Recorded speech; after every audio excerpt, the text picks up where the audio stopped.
This is the school we wish to sing of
Good afternoon, everyone.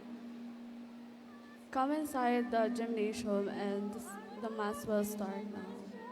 And kindly please settle down.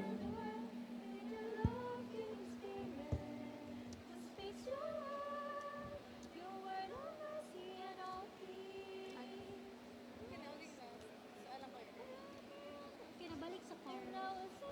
Tama na yun? Okay. And I will sing forever of your love, oh Lord. Yes, I will sing forever of your love, oh Hintay lang kita. Good afternoon, brothers and sisters in Christ. Before the mass begins, kindly turn off mobile phones or set them to silent mode and prepare yourself for the sacred celebration. Kindly refrain from making unnecessary noise throughout the duration of this sacred event to maintain an atmosphere of respect and reverence. Your cooperation is sincerely appreciated. Thank you. I repeat, good afternoon, brothers and sisters in Christ. Before the Mass begins, kindly turn off mobile phones or set them to silent mode and prepare yourself for this sacred celebration. Kindly refrain from making unnecessary noise throughout the duration of this sacred event to maintain the atmosphere of respect and reverence. Your cooperation is sincerely appreciated. Thank you. I will see.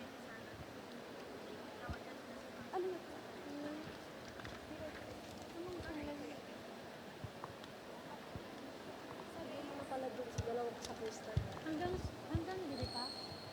So when the Lord shall come. First verse. Oh, ubos siya.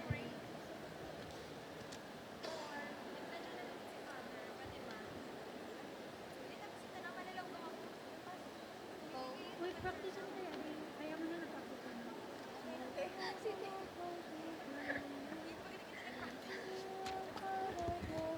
Uy, pag may mga S, i-ano mo. Pag hearts, i-ano mo. I-pronounce. So, iba kaya? Si ate pa ba?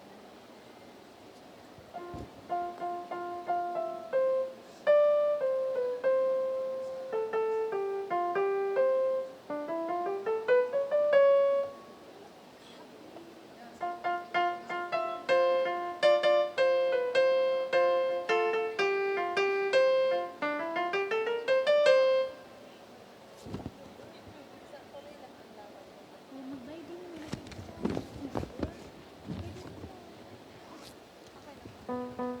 Good afternoon, my dear brothers and sisters.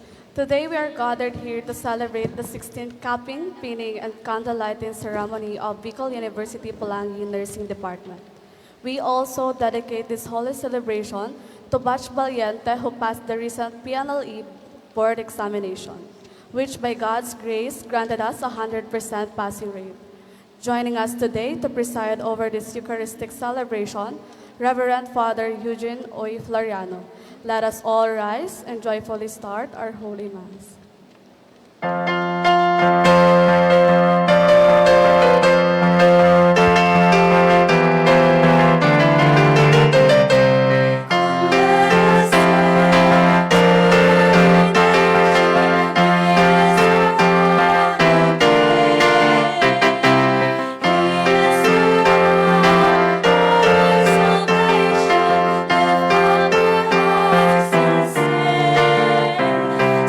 So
In the name of the Father, and of the Son, and of the Holy Spirit, the grace of our Lord Jesus Christ, and the love of God, and the communion of the Holy Spirit be with you all.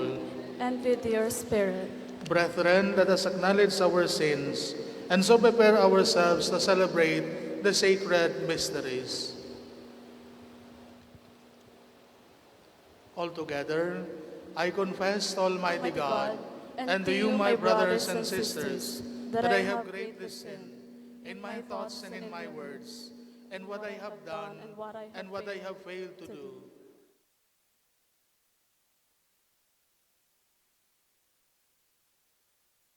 Mary, our Virgin, all the angels and saints, and you, my brothers and sisters, to pray for me to the Lord our God. May Almighty God have mercy on us, forgive us our sins, and bring us to everlasting life. Amen.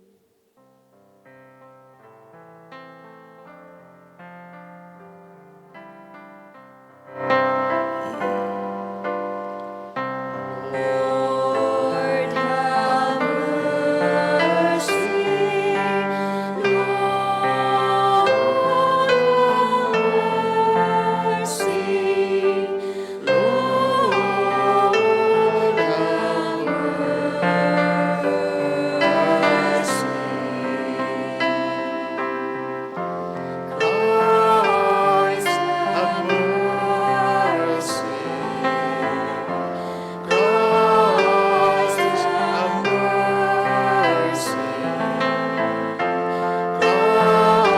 Christ, have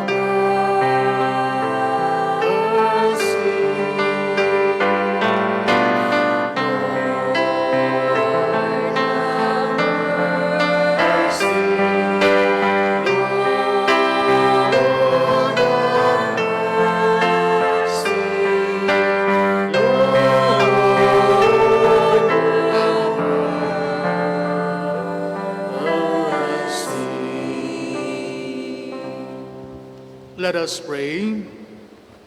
Almighty and merciful God, may no earthly undertaking hinder those who set out in haste to meet your Son, but may our learning of heavenly wisdom gain us admittance to his company, who lives and reigns with you in the unity of the Holy Spirit, one God forever and ever. Amen.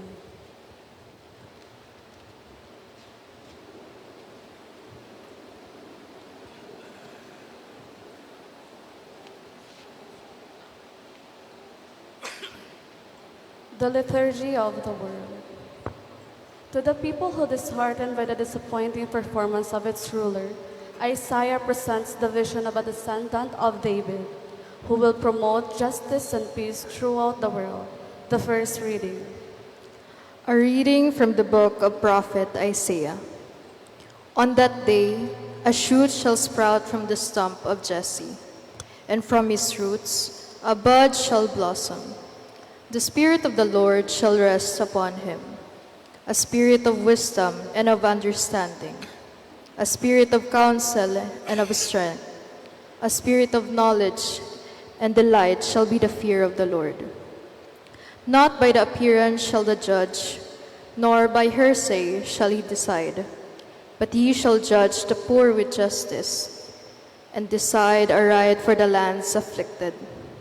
He shall strike the ruthlessness with the rod of his mouth, and with the breath of his lips he shall slay the wicked.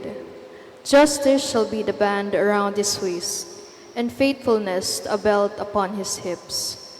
The wolf shall be the guest of the lamb, and the leopard shall lie down with the kid, and the calf and the young lion shall browse together.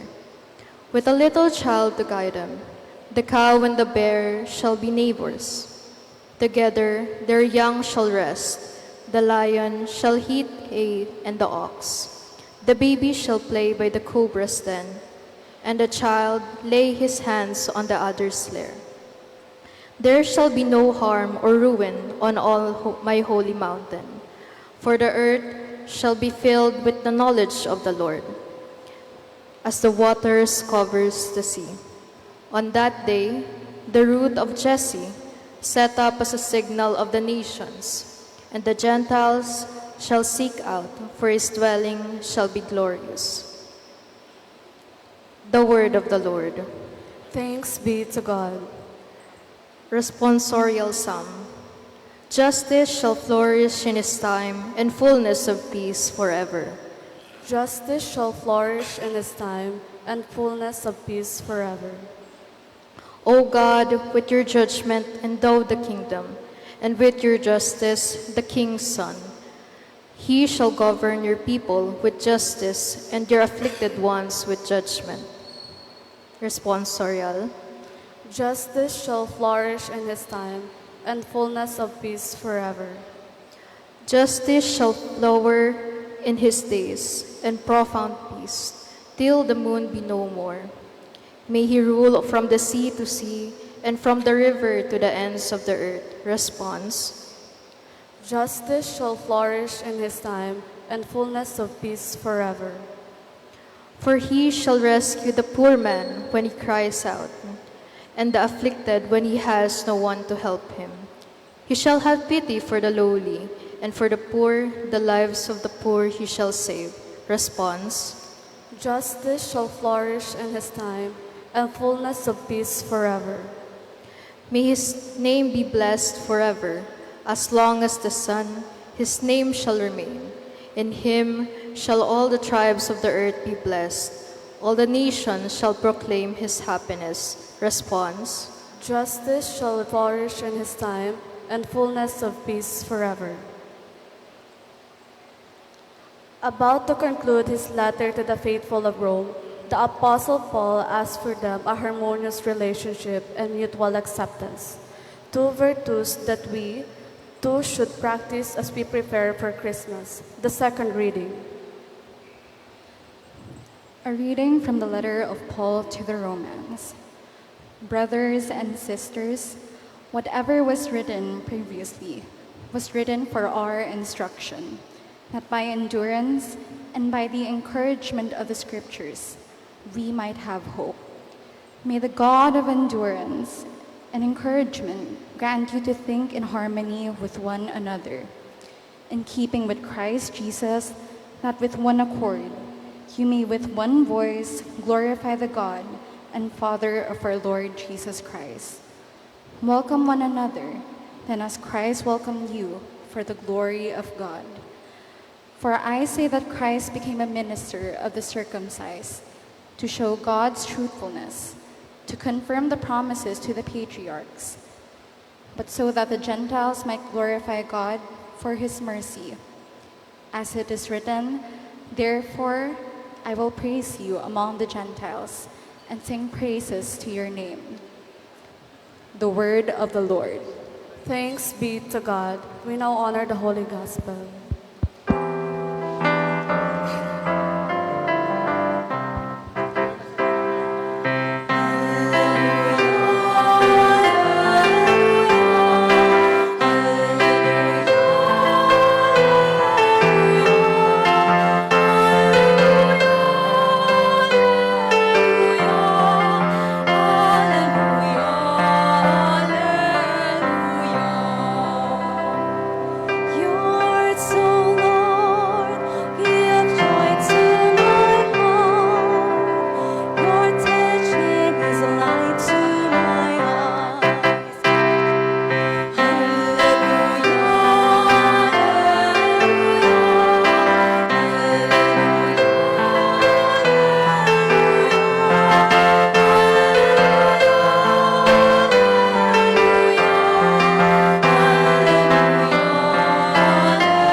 The Lord be with you.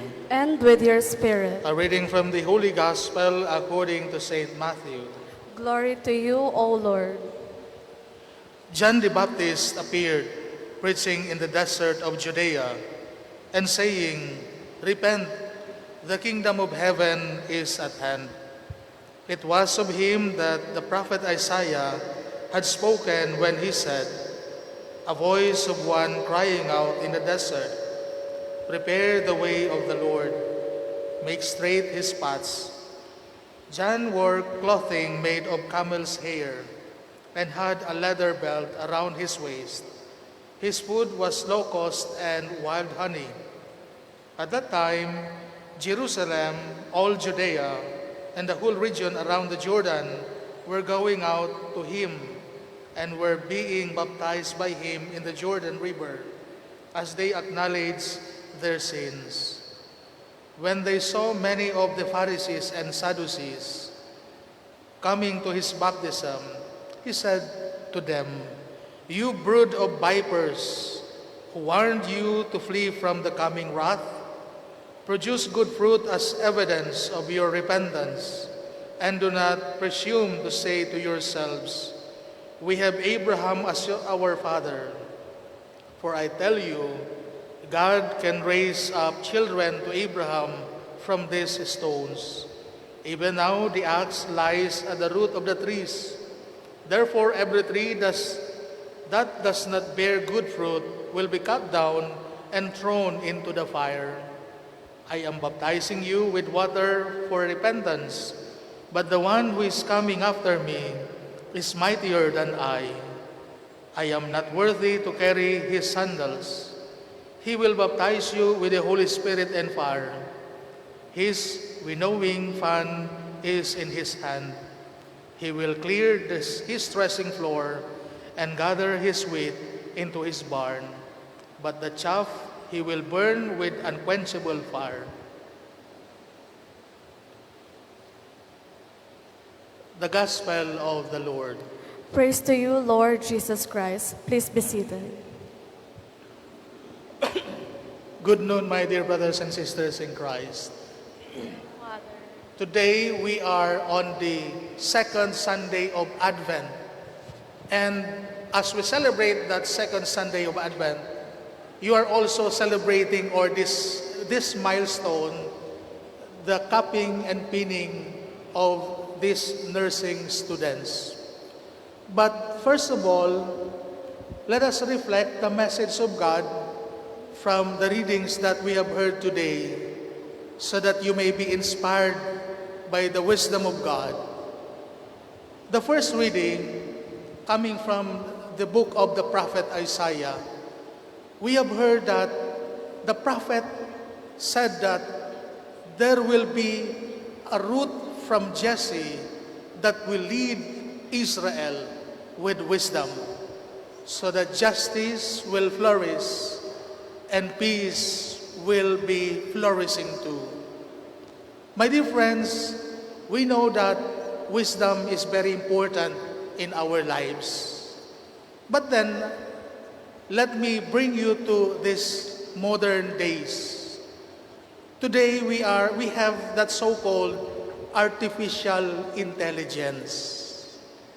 That when we seek something that we do not know, we rely on this kind of technology. But somehow, I may admit that last week, I was curious about this kind of artificial intelligence. One priest, a friend of mine, told me that do not worry of making homilies because we have the so-called Catholic AI. And then you just type the homily for today, and then you have it. Then, for curiosity, like what I have said, I installed that kind of application in my cell phone. Then, I wrote or I typed homily for today. Well, that was last week. And then, it was a very good homily indeed. It has quotations from the Bible, or even from the documents of the church. And when you read it, when someone will listen to you, it is phenomenal. But for me, my dear friends, I ask myself, how do you find that homily? And I was honest. I feel that it is empty or short. My dear friends, We have this kind of technologies nowadays in many different areas of life, especially in medicine. Imagine how we develop that kind of technology when we are curing the sick. But my dear friends, like what I have said, yes, technology is good, but wisdom is better, or even best than technology. Because even you have this great instrument, apparatus, but without your kind heart, without your wisdom, these instruments are useless. That's why you must not just rely on these technologies, but you should rely from the wisdom of God. The second point of the first reading is somehow, what we have heard is somehow quite impossible. Imagine the wolf shall be a guest of the lamb, the leopard shall lie down with the kid, the calf and the young lion shall browse together with a little child to guide them. Imagine, those things are quite impossible. But the point here of the prophet Isaiah is not the impossibility of these things, but the possibility of harmony. My dear friends, many of us, especially you, my dear students, came from different lifestyle, different attitude, different culture, different families. But as you work together, you are called to be in communion. You must work in harmony for the better of the community. Yes, you may have your own point of view or your different opinions. But my dear friends, my dear children, come to think of it, that even we came from different situations of life, but we are called to be in communion because we have the same faith, we have the same charity, we have the same God to serve. You are called to serve not just for your own good, but for the community. That is your mission. That is your somehow vocation.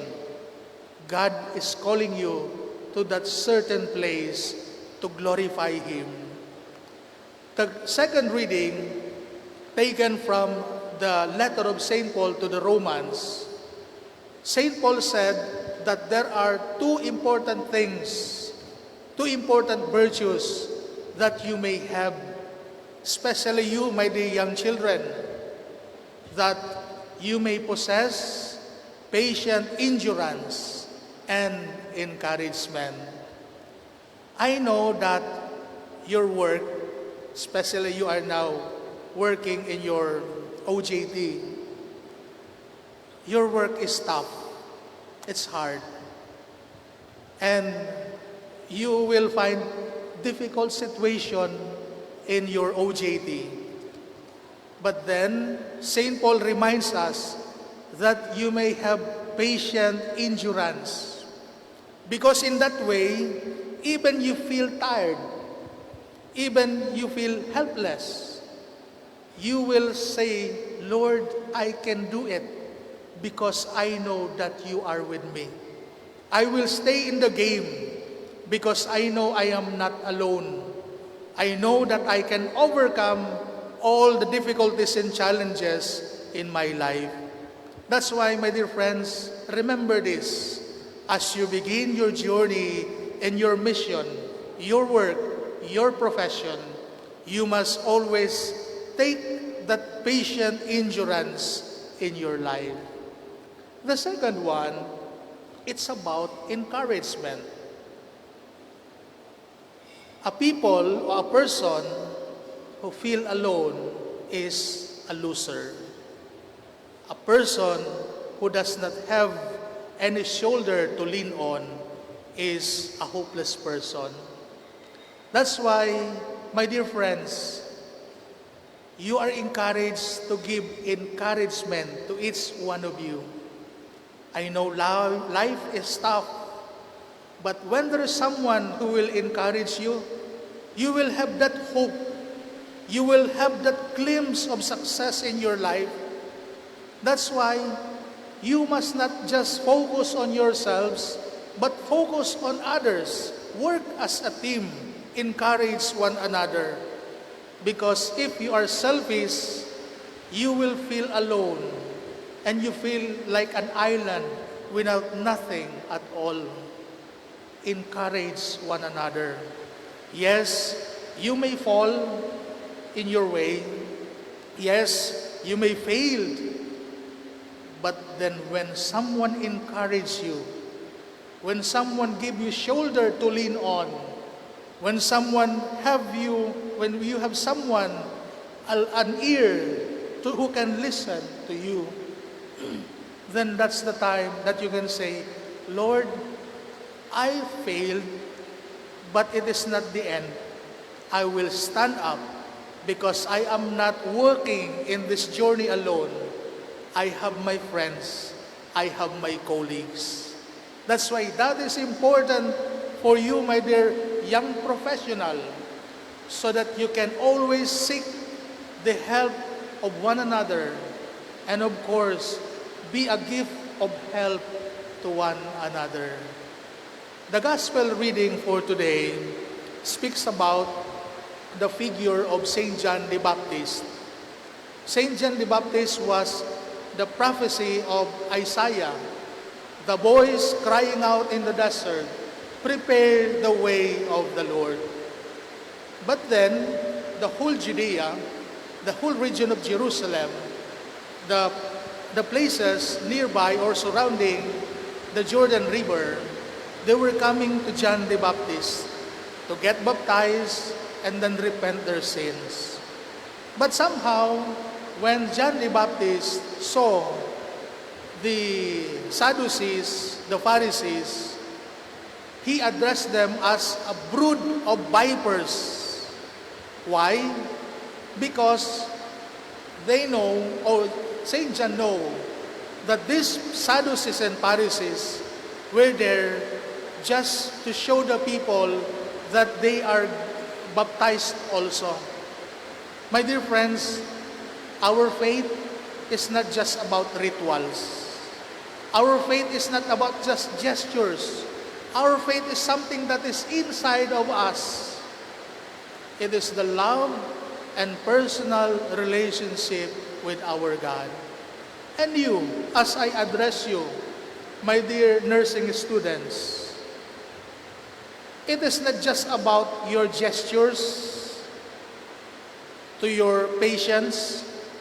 It is all about what is inside of you. It is not just about health. It is not just about social services, but it is about the love that you possess in your heart.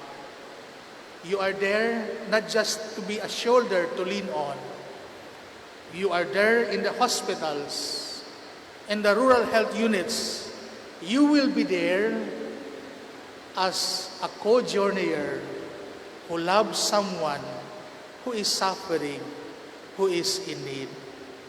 That's why do not forget that to be a nurse is not just about service. It's all about love. So try to overcome that mentality of service. Yes, that is a good, you serve. But more than that, it is the love that you share to others, because you know that you are loved by God, and as you are loved by God, you share it, because the love that is shared becomes bigger, and the burden of your patients that is shared to you becomes lighter, because you are not just serving them, but you are loving them. So as we continue the Mass, we ask the help of our Mother Mary, that she may pray for us, so that what we are praying for in this Holy Eucharist we may try to we live them so that they can help us to prepare, especially and to anticipate the solemnity of the birth of our Lord Jesus Christ, and as you begin the milestone of your life as nurses in the future. Amen.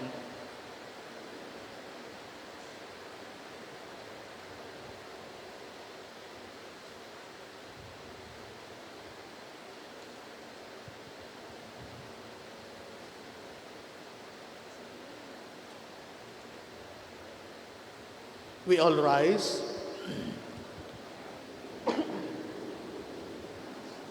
Now we profess our faith. I believe in one God, the Father Almighty, maker of heaven and earth, of all things visible and invisible. I believe in one Lord Jesus Christ, the only begotten Son of God, born of the Father before all ages, God from God, light from light, true God from true God, begotten not made, consubstantial with the Father. Through him all things were made. For us men and for our salvation, he came down from heaven, and by the Holy Spirit was incarnate of the Virgin Mary, and became man. For our sake he was crucified under Pontius Pilate. He suffered death and was buried, and rose again on the third day in accordance with the Scriptures. He ascended into heaven and is seated at the right hand of the Father. He will come again in glory to judge the living and the dead, and his kingdom will have no end. I believe in the Holy Spirit, the Lord, the giver of life, who proceeds from the Father and the Son, who with the Father and the Son is adored and glorified, who has spoken through the prophets. I believe in one holy Catholic and Apostolic Church. I confess one baptism for the forgiveness of sins, and I look forward to the resurrection of the dead and the life of the world to come. Amen. Challenged by St. John the Baptist to give evidence of our determination to become better persons, we feel the need to be helped by the Lord in this very important undertaking. In all sincerity, we pray, Lord, graciously hear us. Lord, graciously hear us. That we, as brothers and sisters, may be a beacon of hope and light to those who entrusted to our care. May God guide us to be compassionate stewards of the gift He has given us, using them for the good of humanity, we pray. Lord, graciously hear us.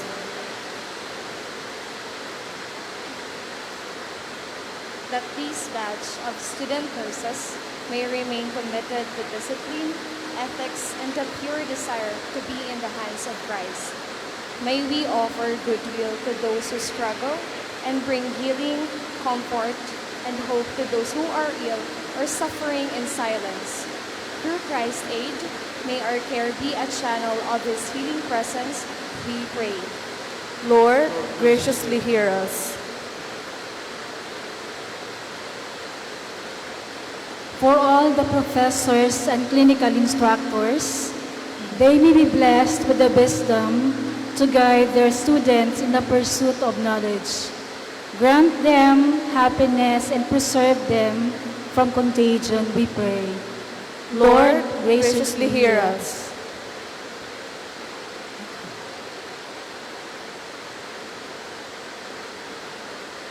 That our beloved institution may continue to be the center of excellence in molding academically competent students, nurses, and inspire them to a life of love and human service. We pray. Lord, graciously hear us.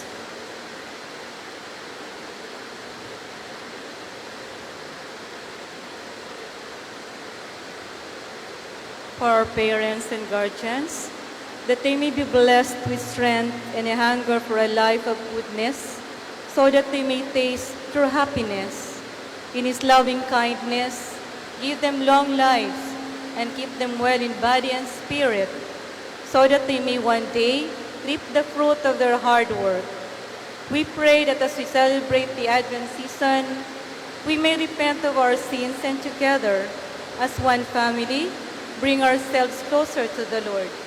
We pray. Lord, graciously hear us.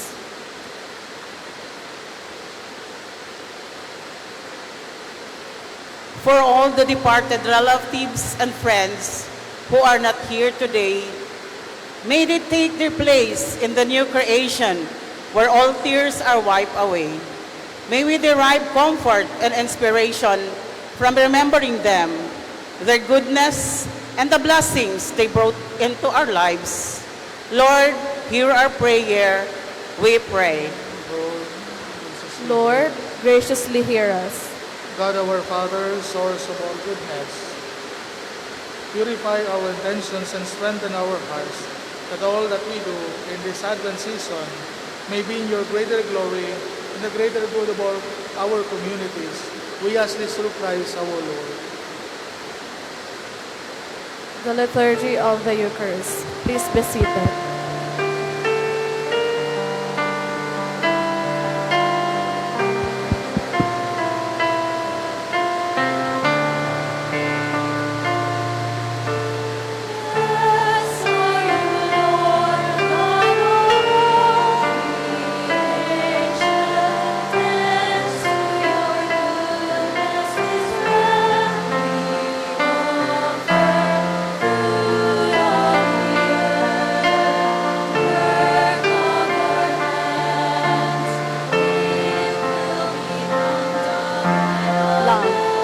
Illuminate the darkest corner where care and compassion is needed the most. Cups. The nursing cup is a symbol of purity and acceptance of a responsibility entrusted to us. Pins. Mark the readiness of every nursing student to embody and uphold the standard of a nursing profession. Flowers.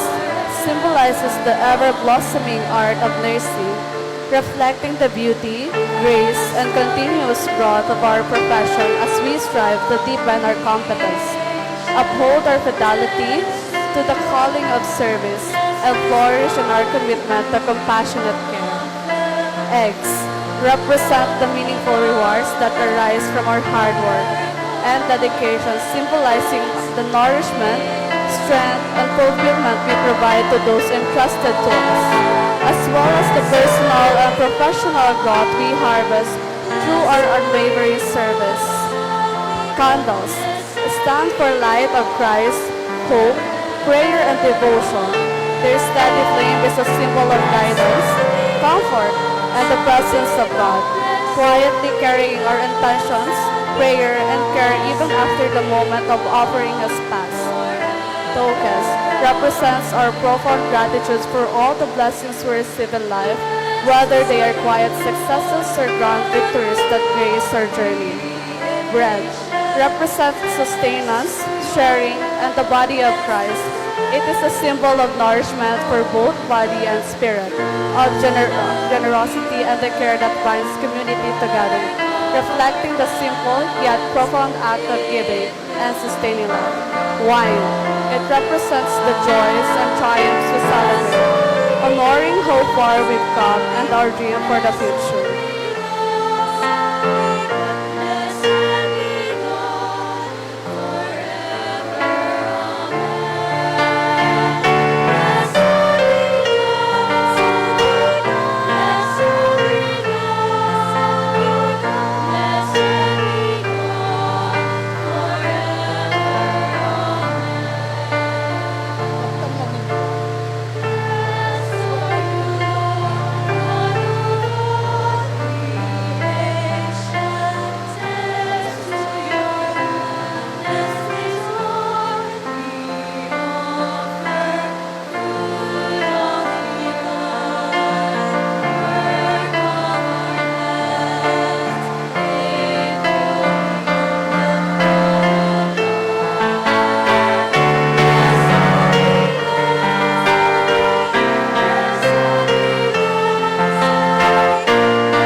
my brethren and my sacrifice and yours may be acceptable to God, the Almighty Father. May the Lord accept the sacrifice at your hands for the praise and glory of his name, for our good and the good of all his holy church. Be pleased, O Lord, with our humble prayers and offerings, and since we have no merits to plead our cause, come we pray to our rescue with the protection of your mercy, through Christ our Lord. Amen. The Lord be with you. And with your spirit. Lift up your hearts. We lift them up to the Lord. Let us give thanks to the Lord our God. It is right and just. It is truly right and just, our duty and our salvation, always and everywhere to give you thanks. Lord, Holy Father, Almighty and Eternal God, through Christ our Lord. For he assumed at his first coming the lowliness of human flesh, and so fulfilled the design of you formed long ago, and opened for us the way to eternal salvation, that when he comes again in glory and majesty, and all it is at last made manifest, we who was for that day may inherit the great promise, in which now we dare to hope. And so with all angels and archangels, with thrones and dominions, and with all the hosts and powers of heaven, we sing the hymn of your glory, as without end we acclaim.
You are indeed holy, O Lord, the fount of all holiness.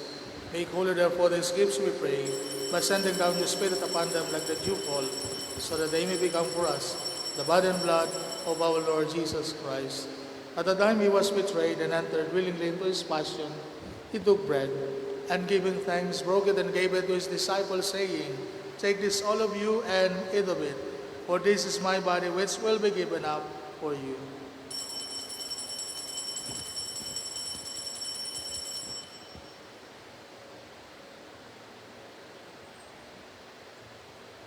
In a similar way, when supper was ended, he took the chalice, and once more giving thanks, he gave it to his disciples, saying, Take this, all of you, and drink from it, for this is the chalice of my blood, the blood of the new and eternal covenant, which will be poured out for you and for many, for the forgiveness of sins. Do this in memory of me.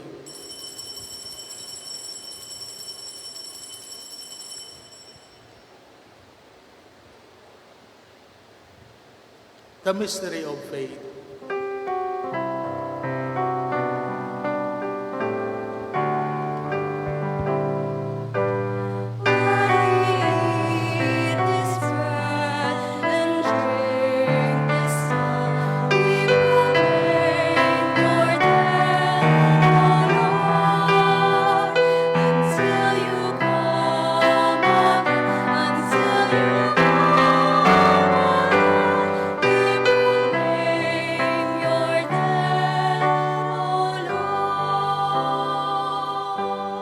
Therefore, as we celebrate the memorial of his death and resurrection, we offer you, Lord, the bread of life and the chalice of salvation, giving thanks that you have held us worthy to be in your presence and minister to you. Humbly we pray that partaking of the body and blood of Christ, we may be gathered into one by the Holy Spirit. Remember, Lord, your church is spread throughout the world, and bring her to the fullness of charity, together with Leo XIV, our Pope, Joel, our beloved Bishop, and all the clergy. Remember also our brothers and sisters who have fallen asleep in the hope of the resurrection, and all who have died in your mercy, welcome them into the light of your face. Have mercy on us all, we pray, that with the Blessed Virgin Mary, Mother of God, with Saint Joseph, her most chaste spouse, with the blessed apostles and all the saints, Saint Luke, who have pleased you throughout the ages, we may merit to be co-heirs with eternal life and may praise and glorify you through your Son, Jesus Christ. Through him, with him, and in him, O God, Almighty Father, in the unity of the Holy Spirit, all glory and honor is yours forever and ever.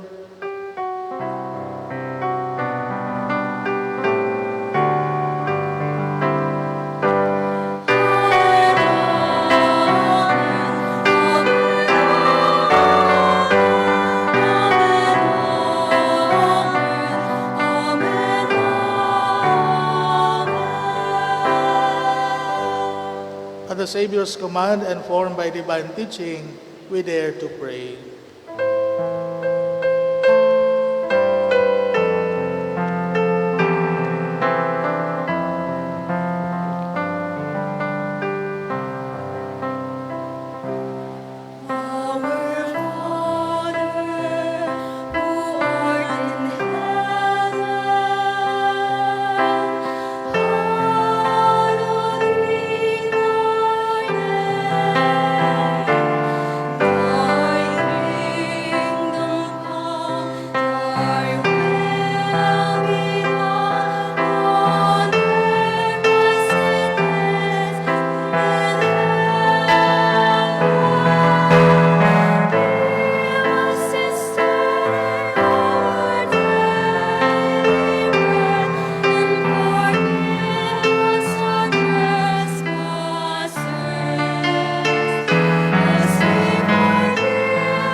Deliver us, Lord, we pray, from every evil.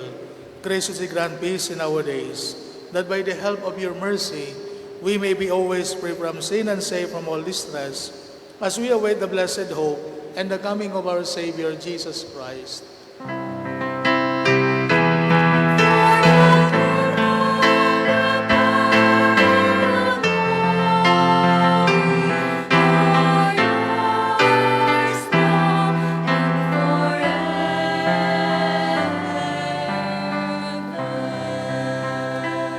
Lord Jesus Christ, who said to your apostles, "Peace I leave you, my peace I give you," look not on our sins, but on the faith of your church, and graciously grant her peace and unity in accordance with your will, who live and reign forever and ever.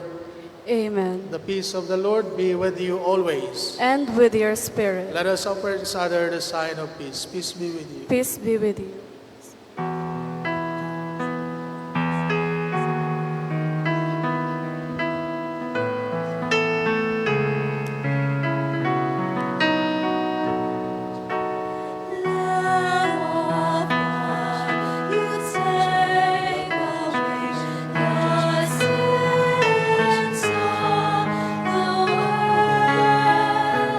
Have mercy,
God.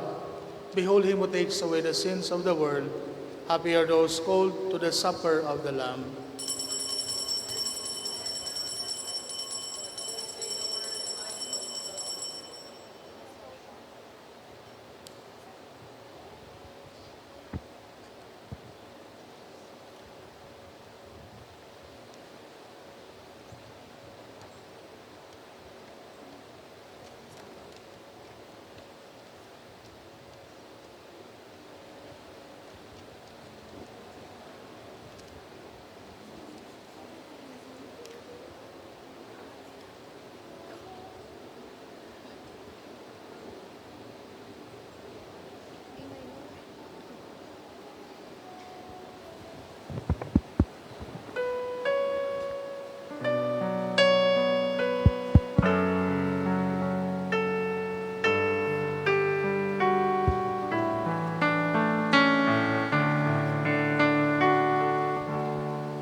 sa lupa, sumibol kang masigla. Matapos kang iwarakan ng mga masasama, sumilang ang liwanag ng mga nawala. Tinapay ng buhay, pagkain ng dukha. Everyone is seated on the bodies. Everyone seated on seated Tribus eternas nostra. Tribus eternas nostra. In itinere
Let us pray.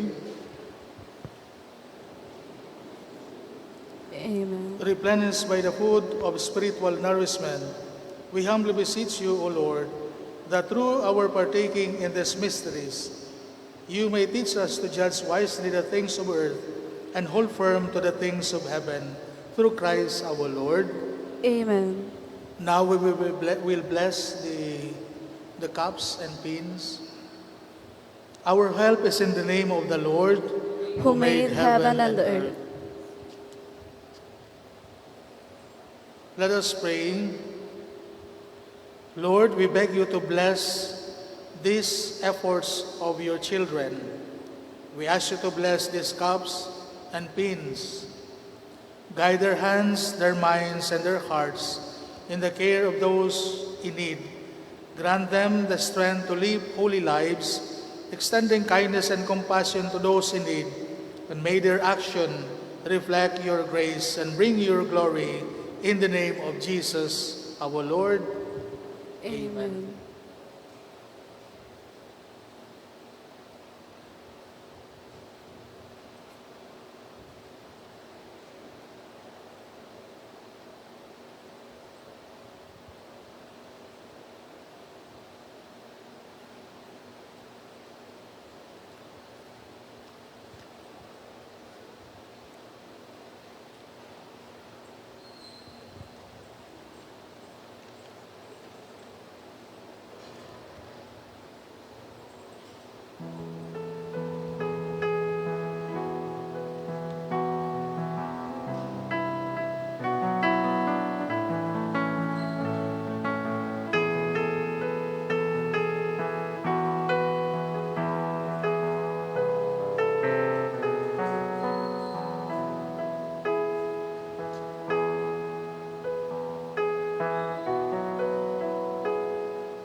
The Lord be with you. And with your spirit. Bow down for the blessings.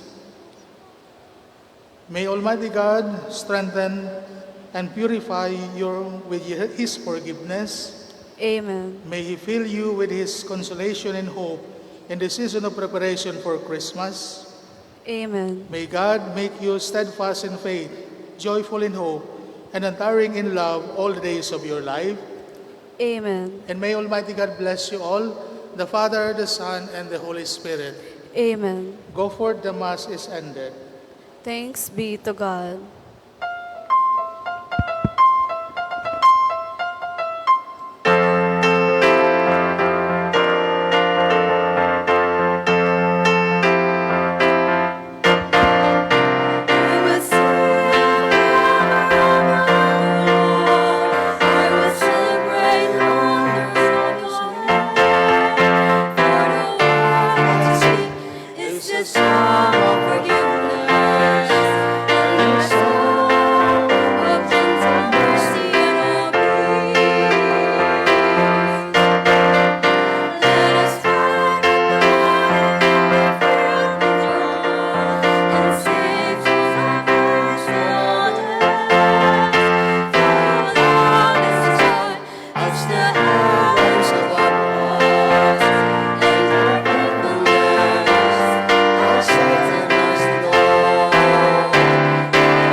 Good afternoon po.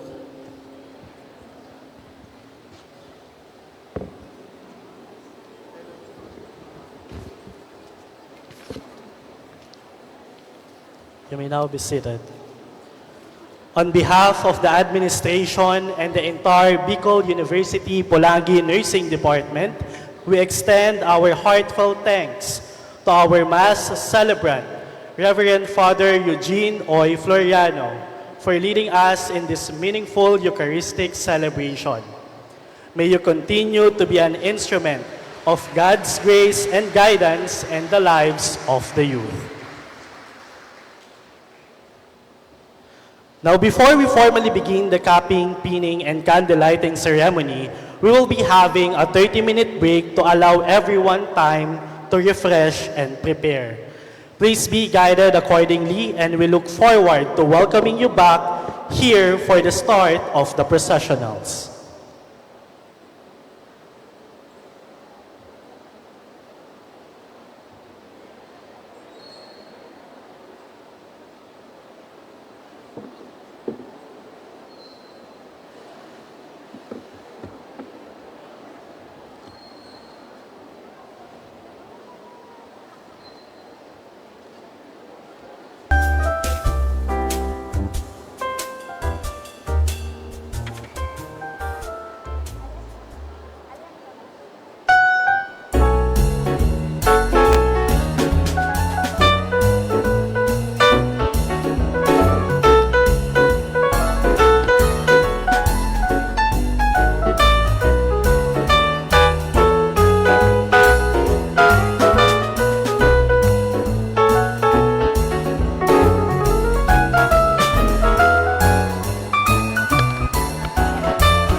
stars, I wanna see the sky. Come follow. I wanna let it go. We're gonna catch fire. I wanna play my part. I wanna give my heart. I wanna go with you. We're gonna catch fire. The sun comes up. We're rising up. A new day comes for everyone. We see the stars. We come so far. This is what we waited for.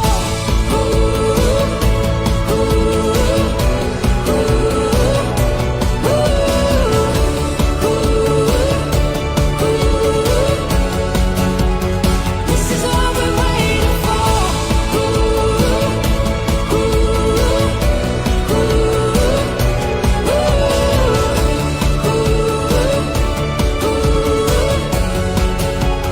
This is what we waited for. I wanna chase the light. I wanna chase the moon. Come follow. I wanna lose myself. We're gonna catch fire. I wanna stay right here. I wanna make it count. I wanna feel the heat. We're gonna catch fire. The sun comes up. We're rising up. A new day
to fall. This is what we waited for.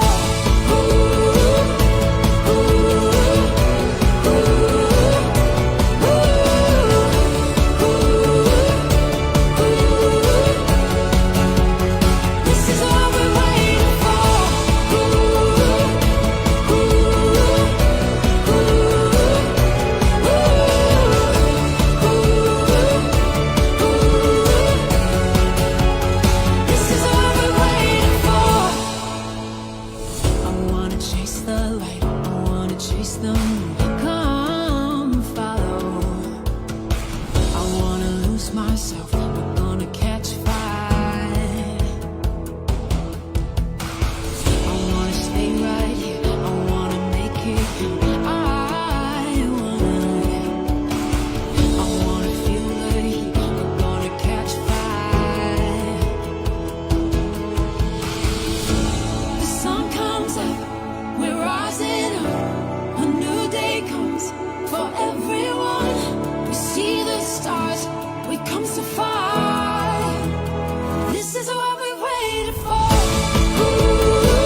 Good afternoon.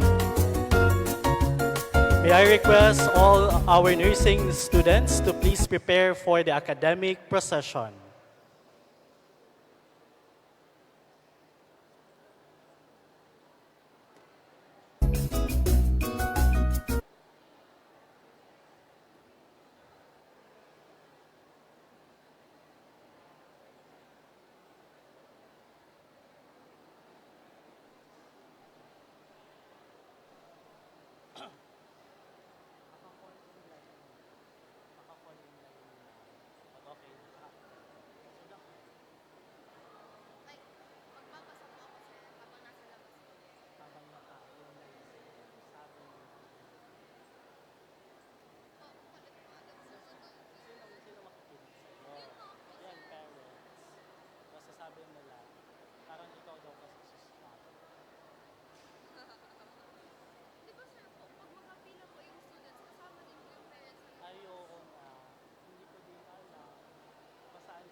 Once again, may I request our students to please prepare for the academic processional.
Once again, good afternoon. Before we officially begin our capping, beaning, and candlelighting ceremony, our students will first express their collective intentions and humble requests to to commence the program through a petition letter. To read the petition letter on behalf of Batch Mariah, may we invite Ms. Alea Marie J. Nunez, President of the PSN2.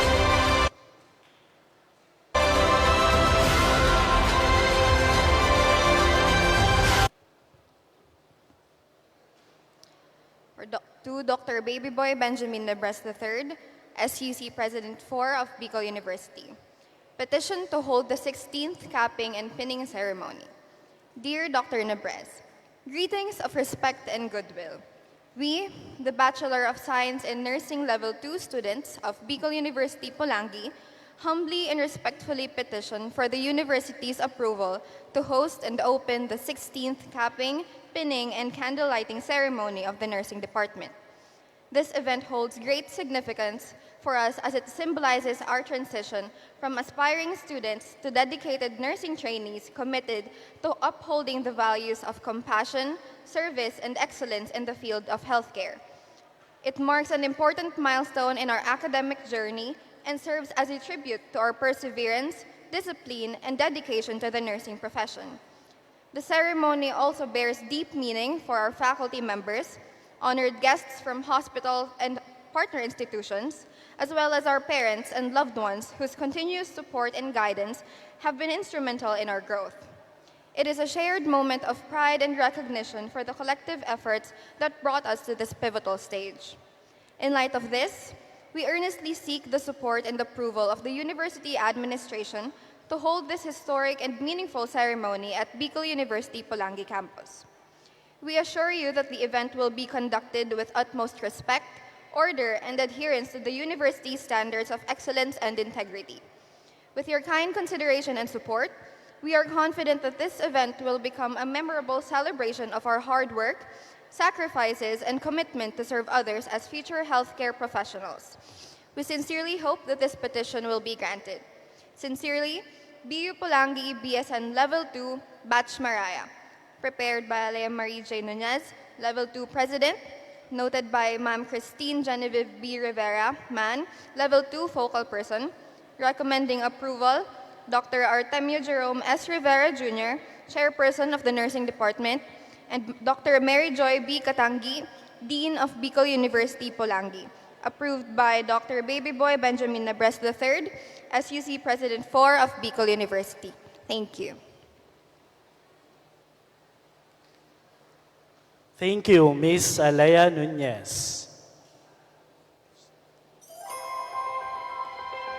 To the university officials, deans and directors, department chairpersons, esteemed faculty and staff, beloved students, proud parents, friends, and honored guests, a pleasant afternoon to all.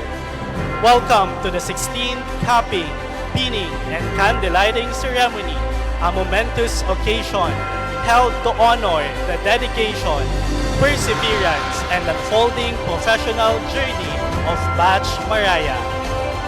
With honor, tradition, and deep pride, let us now witness the processional of our student nurses.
Following the entrance of our nursing students, we now proceed with the formal entry of the institution's academic leaders.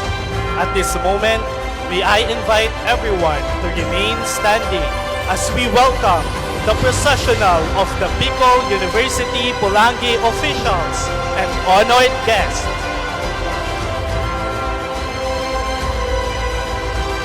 Leading the academic procession is the Level 2 Coordinator of the Nursing Department, Professor Christine Genevieve P. Rivera. Next are the clinical instructors of the Bicol University Polangui Nursing Department.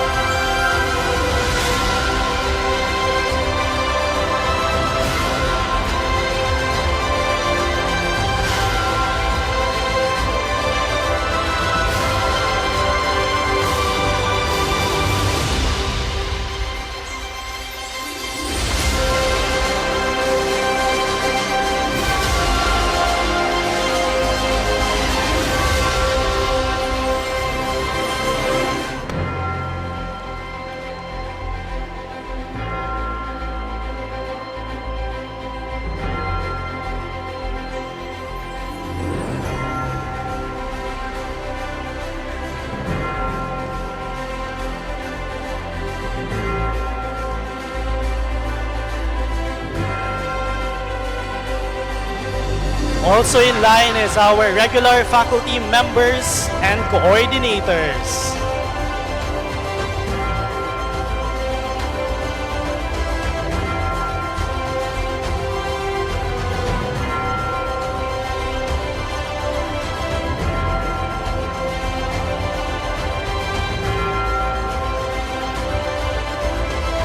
Next is the department chairperson of the nursing department, Dr. Artemio Jerome S. Rivera Jr.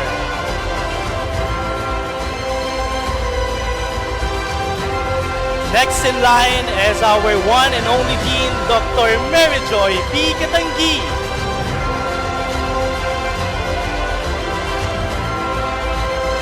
And finally, our University President, Dr. Babyboy Benjamin P. Nebres III, together with our guest speaker, Mr. Ken S. Nuida.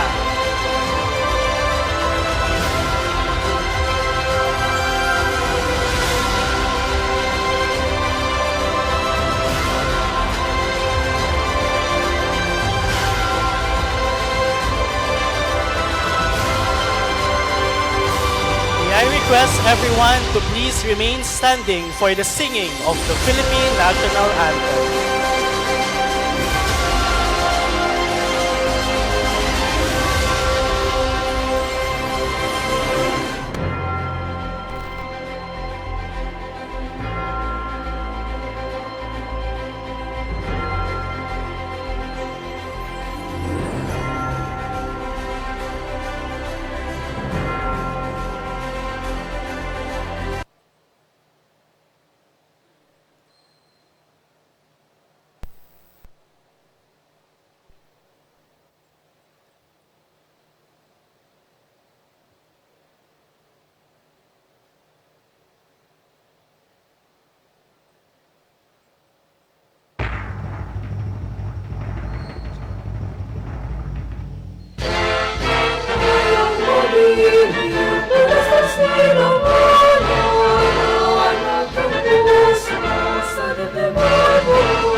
continue, this ceremony would not be complete without the words of guidance from the leadership of our department. At this moment, let us lend our ears to the opening message of our Nursing Department Chairperson, Dr. Artemio Jerome S. Rivera Jr.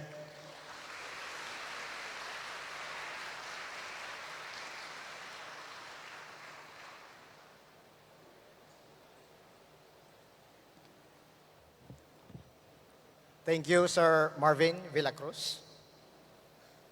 Good afternoon to our respected administrators, headed by the President of the Bicol University, President Baby Boy Benjamin de la Peña Nebres III. To the very motherly Dean of Bicol University, Polangui, Dr. Mary Joy B. Katangi. Our honored guest, the Development Management Officer, DOH Region 5, Nurse Ken Nuida.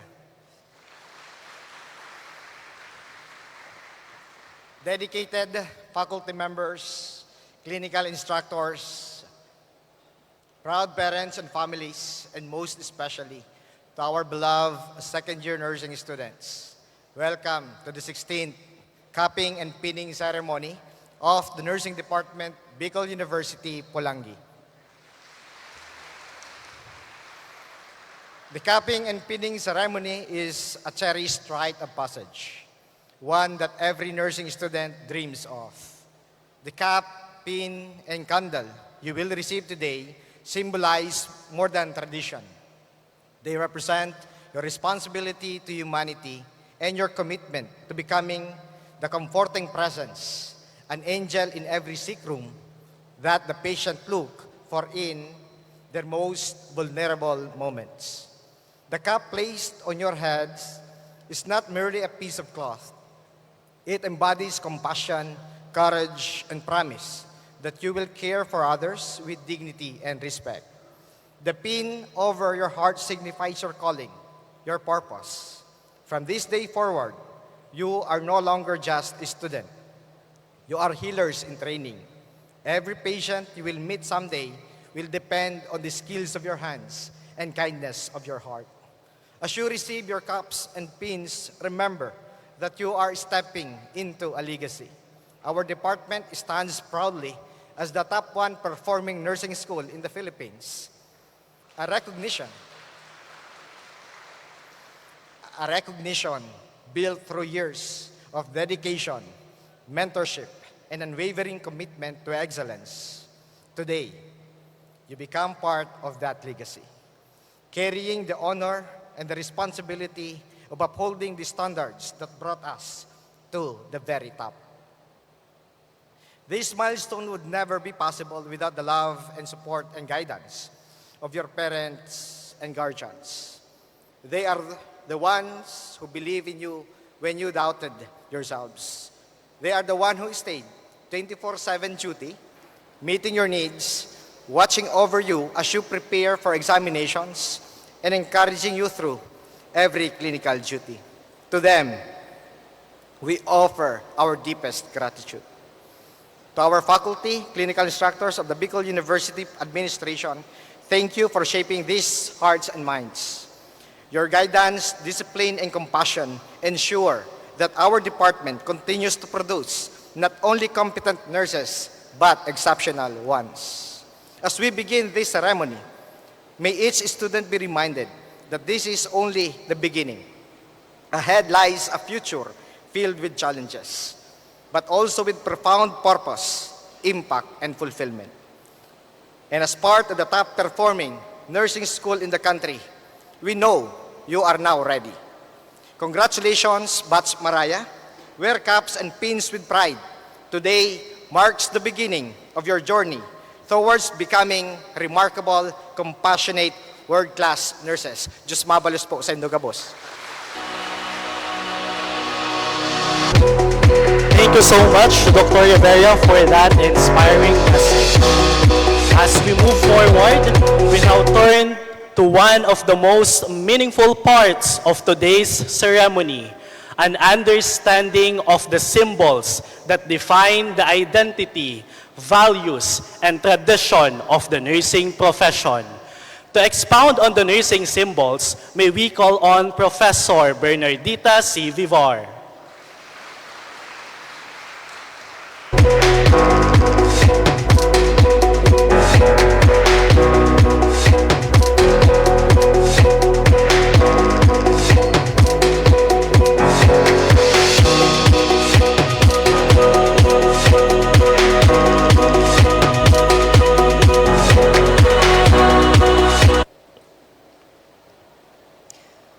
The nursing symbolical figures are the cup, white uniform, pin, and the lamp, which carry significant meaning to the wearer. The well-known image of a nurse wouldn't be deemed complete without the nurse's cup. The cup remains an integral part of the tradition of nursing. It symbolizes nobility. When this cup is pinned on a nurse's head, it means she has become a member of the nursing community and has subscribed to its ideals of service. With the possession of the cup comes the realization of responsibility and commitment. Through centuries, people caring for the sick have worn the white-collared uniform. The nurse's uniform had been revered to that of purity and charity. As you cloak yourself with white garment, may each of these student nurses display compassion to those who are in need of your service. May you always protect and respect the tradition of your white uniform. The caduceus pin is one of the most popular and oldest nursing symbols that is known to many. It comprises of a staff entangled by two serpents with wings on top. It is a type of badge which is worn by nurses that denotes readiness to be part of the sisterhood and brotherhood of the nursing community. The caduceus has biblical origin. It is from the book of John that God spoke to the Moses to put the snake on a pole and that anyone should look at it will get well. The healing power of this biblical symbol established its relevance to the nursing community. The healthcare professionals should make a way to save the people from pain and suffering.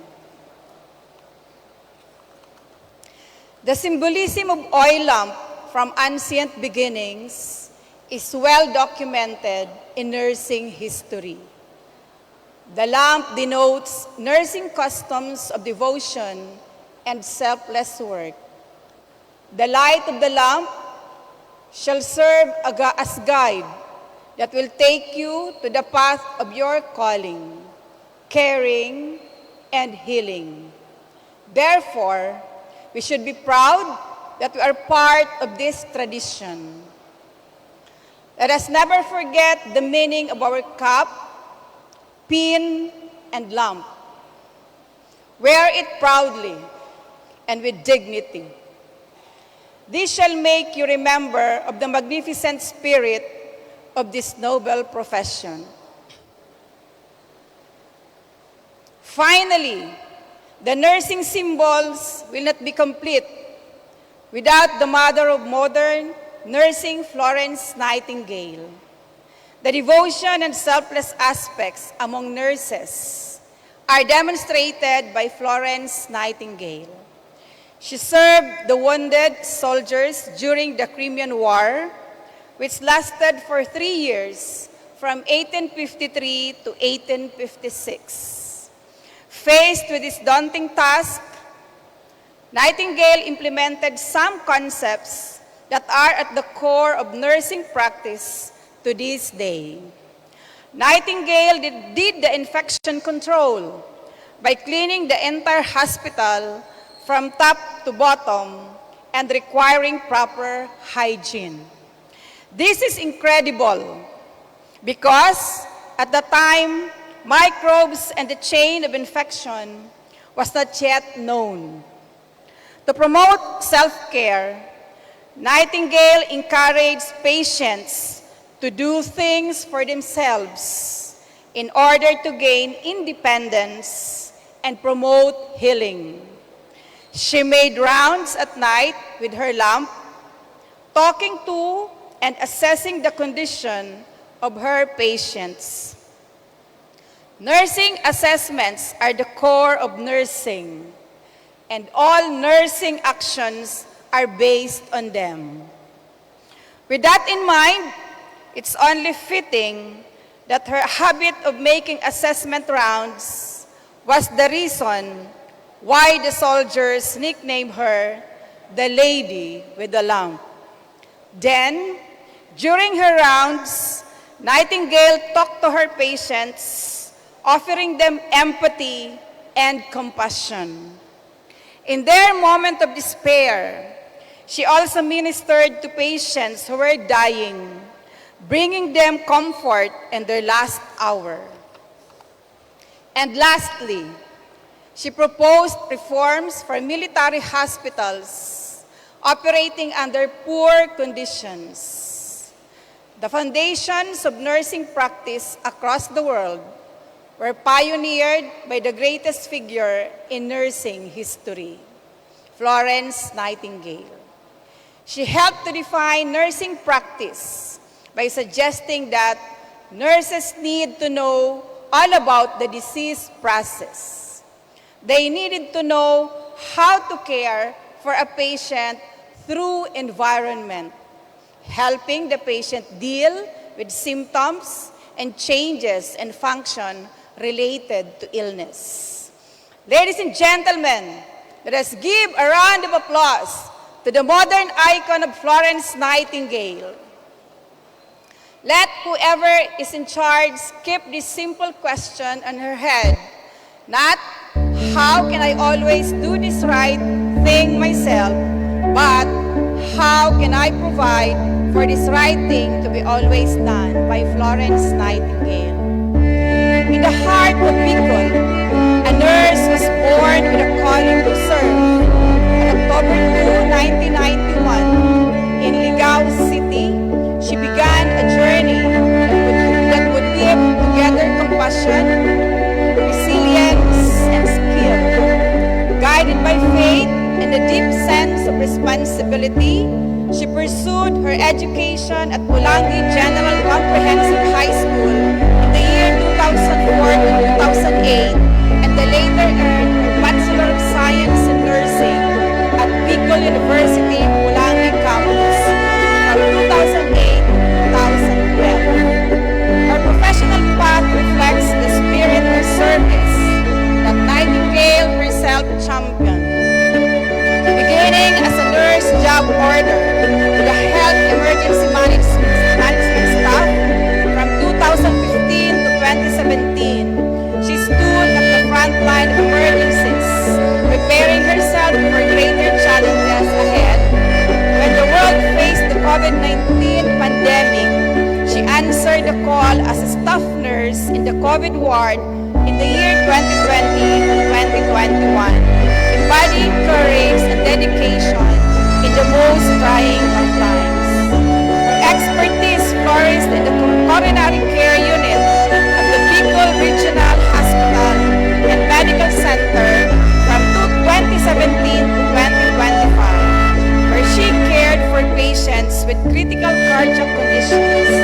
Today, she continues to advance her specialization as a transthoracic echocardiographer and vascular sonographer at the Bicol Regional Heart Center, Heart Station, merging technology with compassionate care to safeguard the lives of those entrusted to her.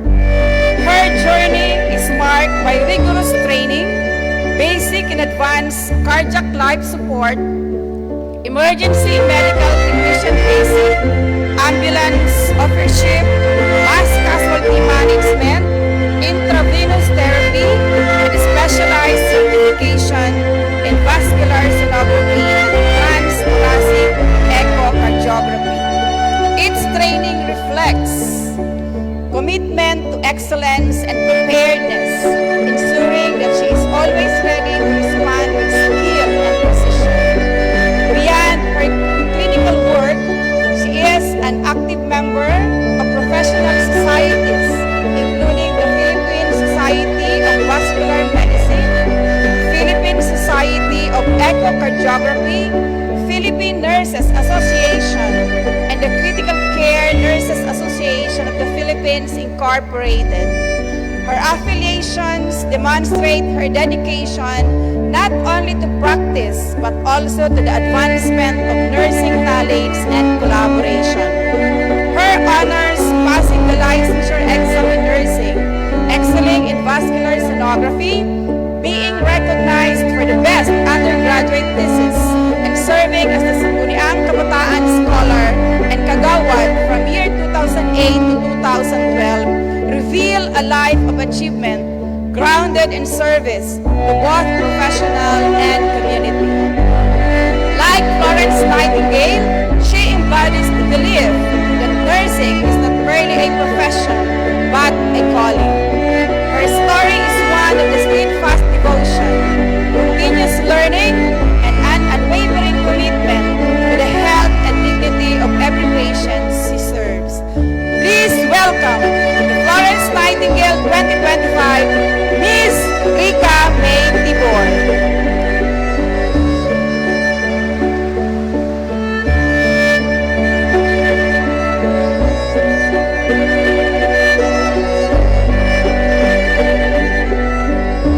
Thank you so much, Ma'am Pivor, and to our Florence Nightingale, Ma'am Rica May Tibor. So as our nursing students enter the... We will now be sitting.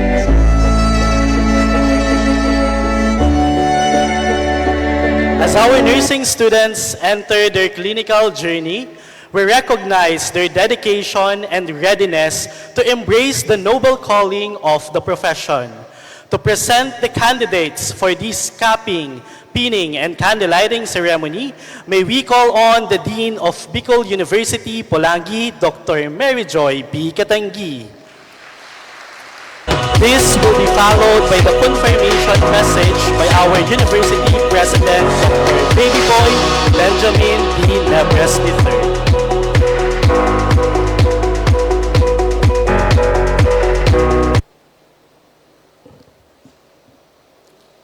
Good afternoon, everyone. So before I present the candidates for cupping and pinning, may I take this opportunity to congratulate the nursing department and Batch Valiente for a 100% passing rate. This is the 4th time, sunod-sunod, na top-performing school ang Bicol University, Polangui.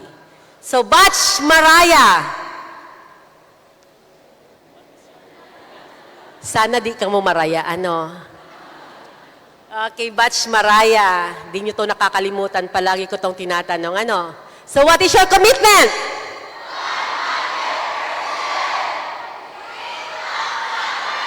Very good.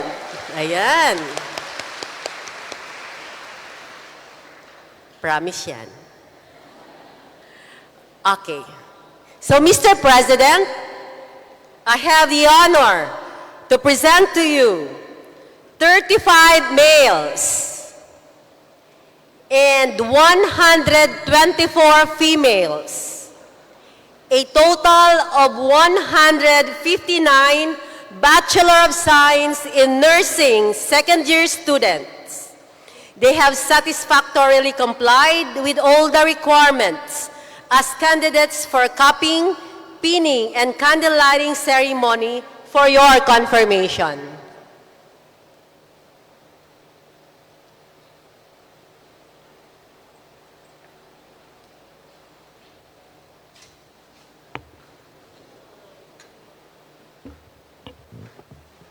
By virtue of the powers vested in me by the Bicol University Board of Regents.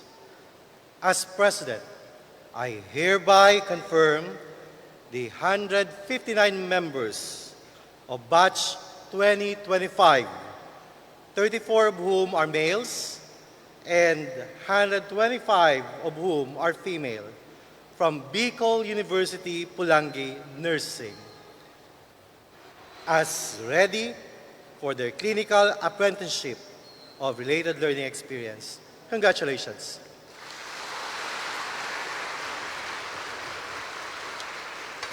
You may now take your seats. How are you today? I hope you're okay. Well, actually, I have 32 hours of travel time and 2 hours of sleeping time. From London, I'm here straight from the BA airport. So, according to your depth chair, it will start at 1 o'clock. But it's already 3 o'clock and I need to sleep. But I cannot say no to Bicol University Polangui because of their 100% performance.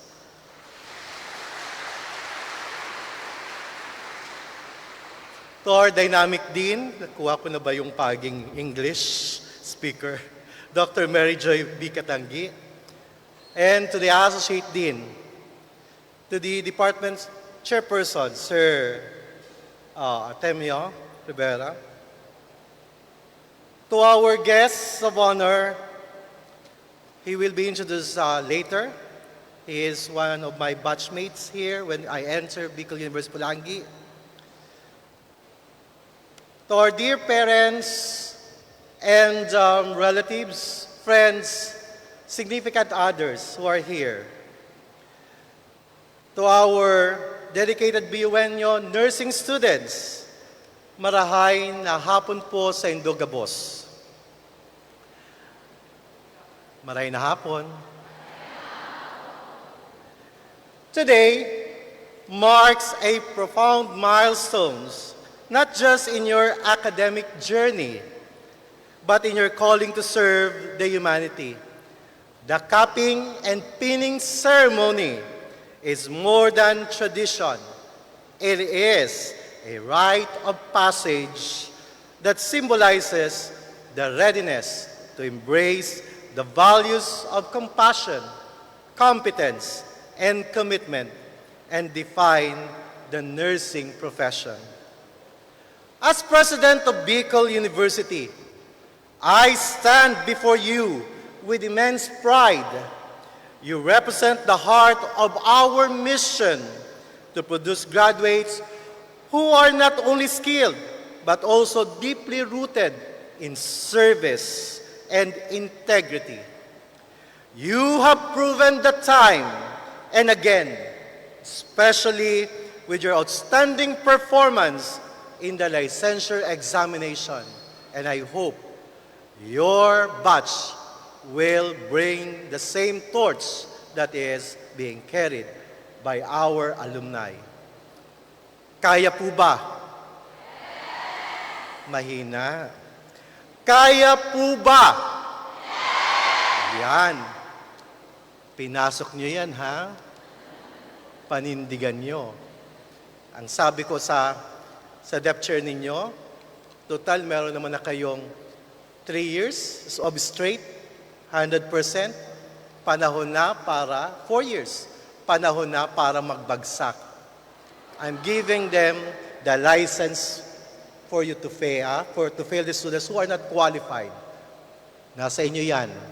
Kaya, bring the torch. Diba?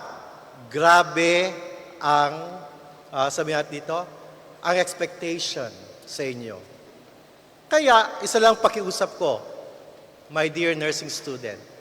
Kapag suspended ang klase, hindi po suspended ang RLE. Bakit? Because that's the time that you are honing your skills to become a truly Filipino nurses. I already talked to your depth chair that we got a partnership with the King Saud University in Riyadh. And I think by next year, we might send students for internship in Saudi Arabia.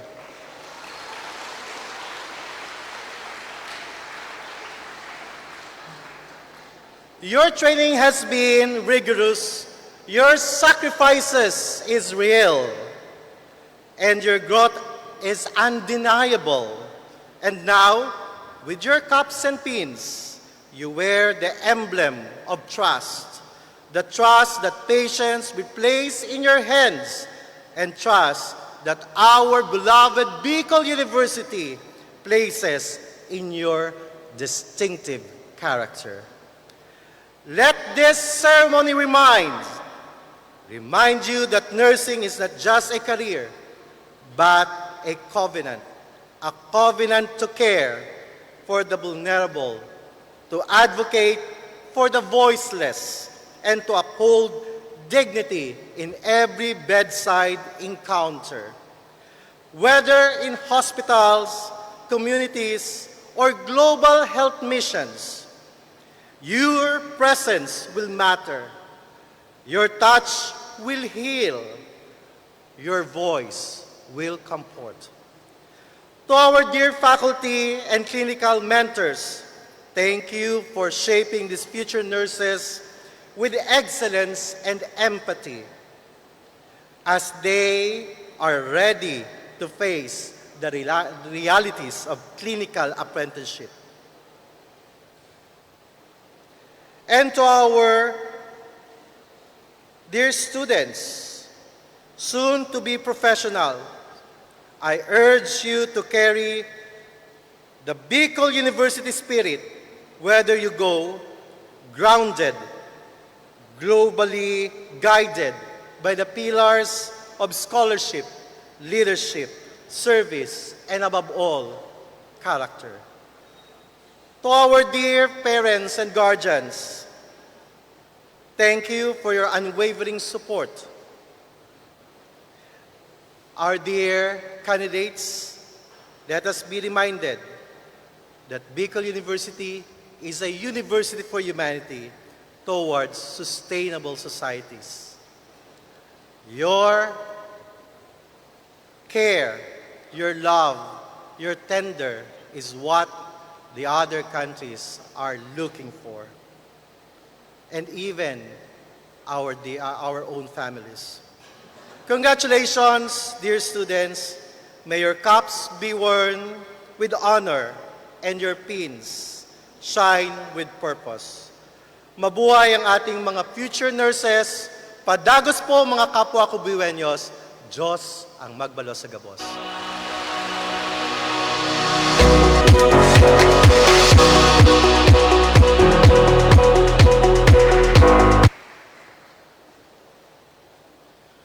Thank you so much, Dr. Katanggi and Dr. Nebres, for that enlightening message. At this juncture, we proceed to one of the highlights of this ceremony, the message from our honored guest speaker.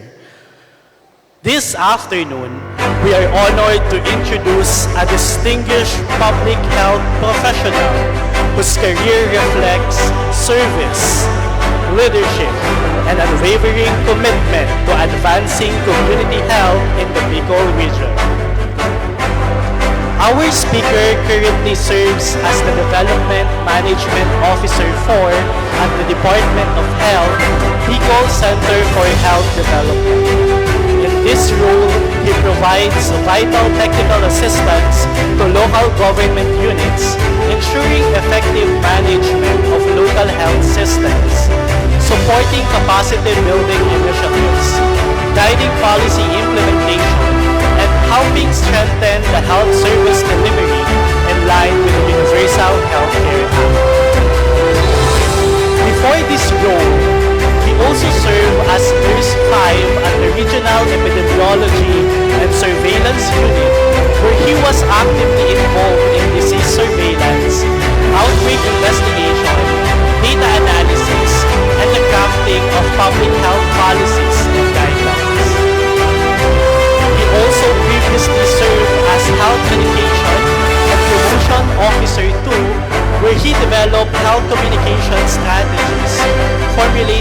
IEC materials and delivered health promotion campaigns across the region. Beyond the government service, he is also an educator. He spent several years as an instructor at the Bicol University, Polangui, where he taught, mentored, and guided our nursing students, many of whom now serve across local and international healthcare systems. He likewise worked as a youth center instructor and facilitator, helping aspiring nurses prepare for licensure examinations. He also completed the academic requirements for Master of Arts in Music from the University of Santo Tomas, Legazpi, and earned his Bachelor of Science in Nursing from the Bicol University College of Nursing. His professional journey is further strengthened by extensive training in public health emergency management, immunization, epidemiology, research, health promotion, and program evaluation.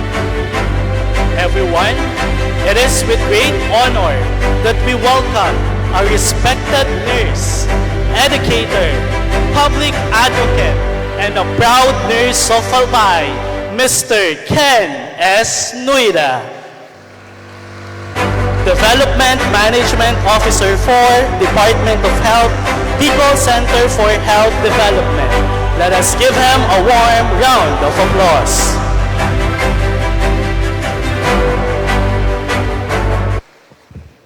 Thank you so much, Sir Marvin. Please take your seat. Diyos maray na hapon sa gabos. Good afternoon.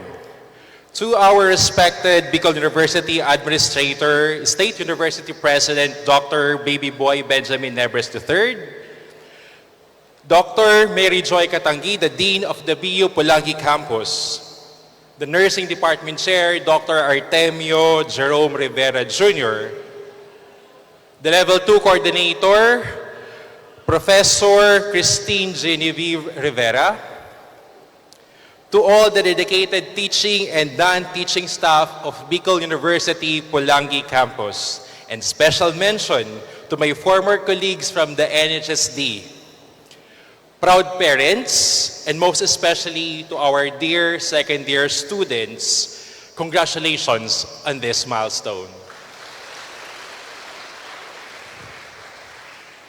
For 16 years, BU Polangui Campus has made history as a training ground and home of the high-caliber, top-notch, and competent nurses here and abroad.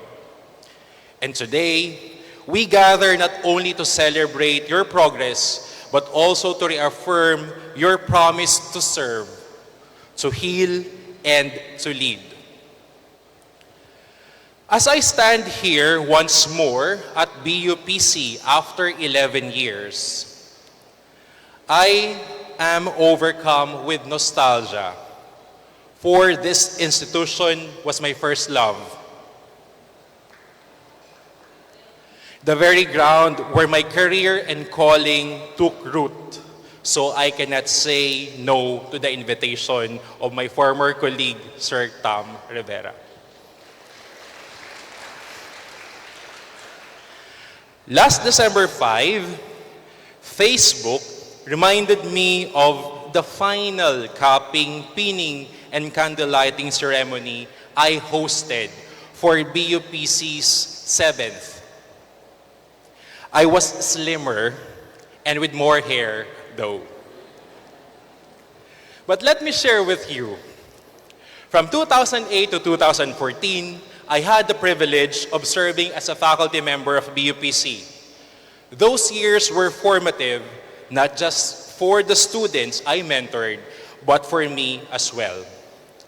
I witnessed firsthand the grit and grace of young nursing students who balance academics with clinicals, family responsibilities with community service. I saw students, one of which is Miss Rica Tibor, our nursing nightingale, walk into our classrooms and the barangays of Napo, punso, and sugad where we serve, unsure of themselves, and walk out now into the world as confident, compassionate professionals. I saw how the values we instilled, empathy, integrity, discipline, and service, took root and bore fruit in the lives they touched. And I saw how the BUPC became a cradle for nurses who would go on to serve not just hospitals, but local government units and even international communities. Yung iba nga ay katrabaho ko na din sa local health system.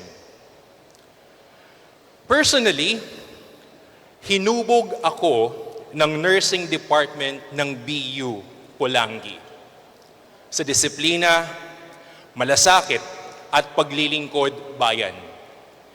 Bilang dating guro, pinanday nito ang aking kakayahan at pinatatag ang aking pagpapahalaga sa komunidad. At dahil sa pundasyong iyon, naitulak ako tungo sa larangan ng public health upang maglingkod sa mas malawak na saklaw. Ito ay ang nayon o ang lungsod. At sa ngayon, that spirit lives on sa pagbibigay ng serbisyong salud Bicol noon as what the Department of Health Bicol coins it. Today, my dear students, you will be receiving the nurse's cap, of course for females, the caduceus pin for both, and you will light the candle. May this not merely be ceremonial tokens, but symbols of commitment to a noble calling, to be torch-bearers of hope, shining with an eternal flame of service. They mark your transition from students of theory to apprentice of care, and they remind us all that nursing is not just a career, it is a vocation, a mission, and a lifelong service to humanity. You are to continue a tradition. You are to continue a legacy wherein your kuyas and ates from the same institution have started because you are a proud lineage of Filipino nurses, celebrated for their competence, compassion, and dedication, because you shine as beacons of hope to the sick, the dying, and the hopeless. You are the next generation of nurses, should I say, because you are stepping into a new era, an era defined by the full swing implementation of the Universal Healthcare Law. The UHC, or the Universal Healthcare Law, is not just a policy.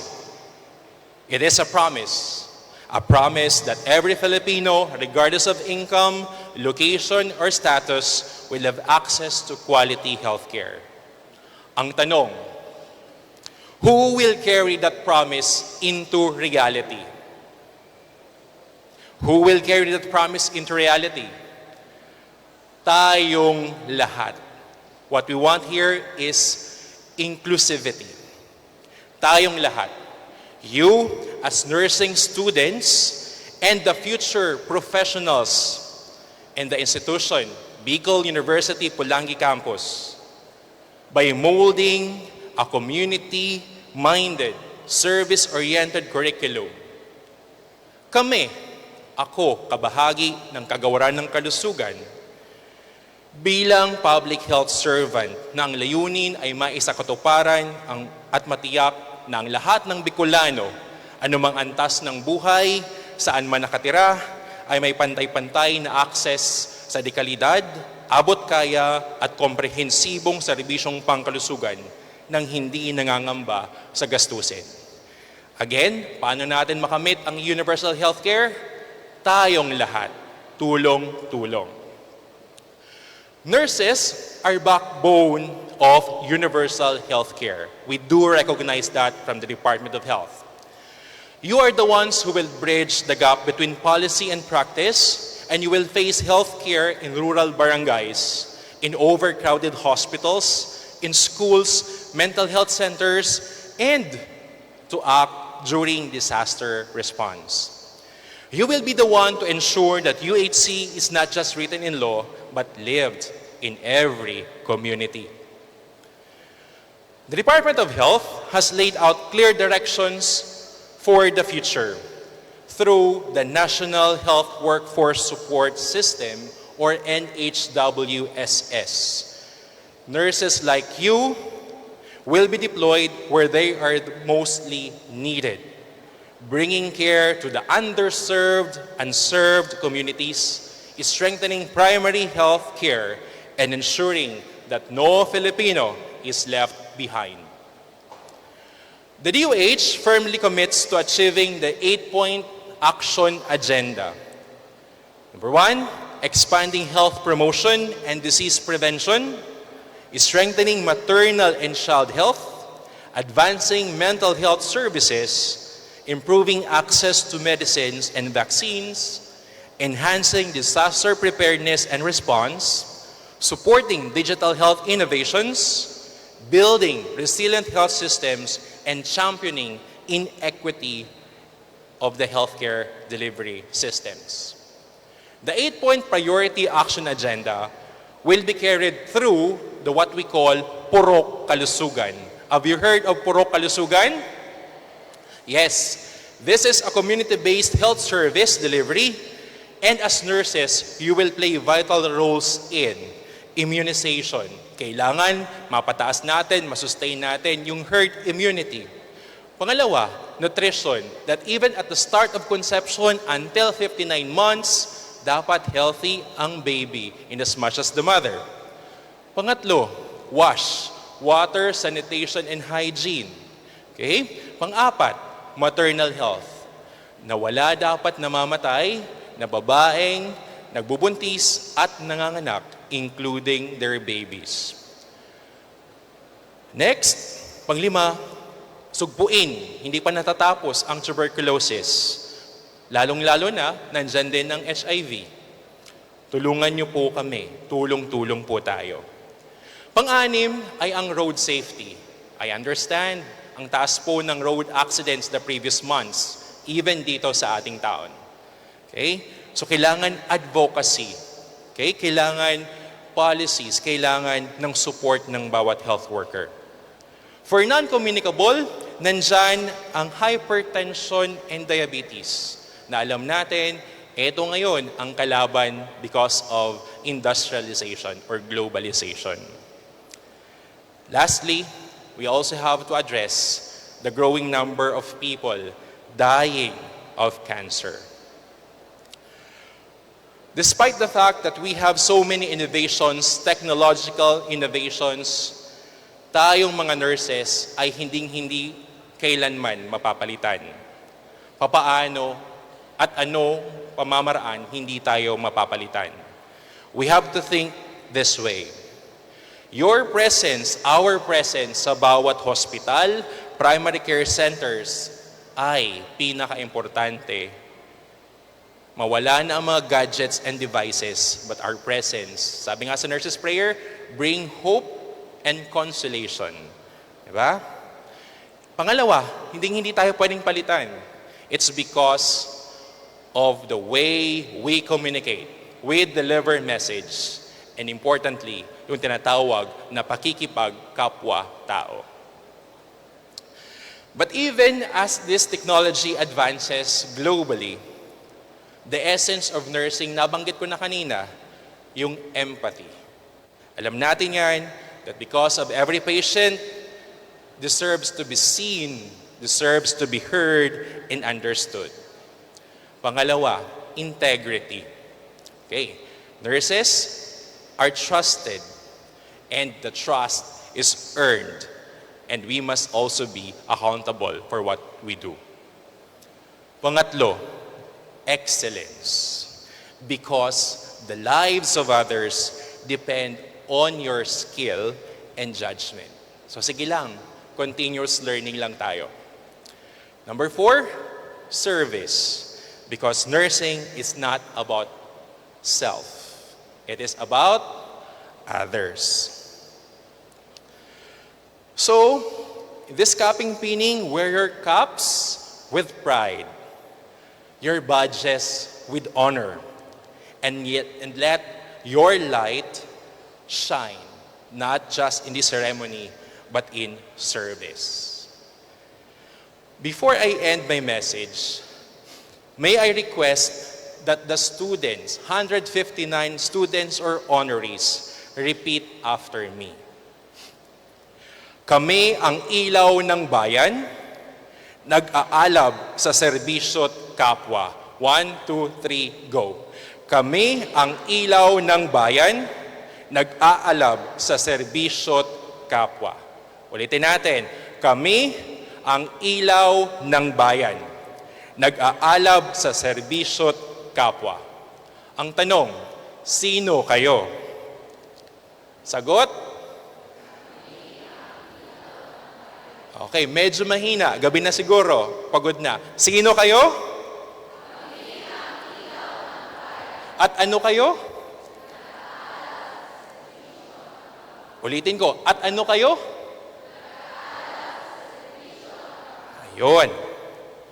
So, tayong lahat na nurses, lalong-lalo na the future generation nurses, kayo ang ilaw ng bayan, nag-aalab sa serbisyo at kapwa. To the proud parents, your love and support have shaped them into torchbearers of hope, shining with an eternal flame of service. The milestone is yours as much as it is theirs. To our dear students, may your journey be guided by purpose, grounded in values, and may your service be a blessing to our people. To my fellow educators and colleagues,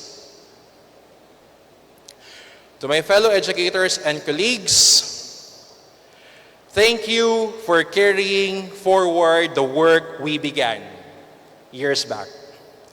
The academic torch is in good hands. And to everyone here today, let us continue to uplift and celebrate the nurses who heal our nation. One patient, one family, one community at a time. Mabuhay ang mga nurse ng BUPC, mabuhay ang nurse ng Pilipinas. Maraming salamat po.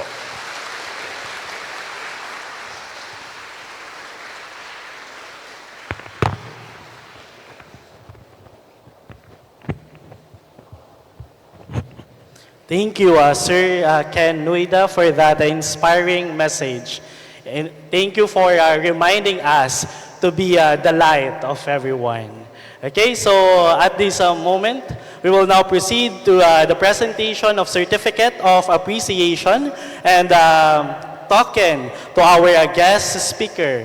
May we once again call on our University President, Dr. Babyboy Benjamin D. Nebres III, our Dean, Dr. Mary Joy Katangi, our Department Chairperson, Dr. Artemio Jerome S. to award the Certificate of Appreciation and a token. So to read the citation, Certificate of Appreciation, this certificate is proudly presented to Ken S. Nuida, RN, in grateful recognition of your invaluable contribution as our guest speaker during the capping, pinning, and candlelighting ceremony held on December 7, 2025 at BU Polangui. Your words of wisdom, inspiration, and encouragement have left a lasting impact on our nursing candidates as they begin their journey of service, compassion, and dedication to the profession. Your presence made this milestone truly meaningful. Signed, Artemio Jerome S. Rivera Jr., Chairperson, Nursing Department, and the Dean of BU Polangui, Dr. Mary Joy P. Katangi.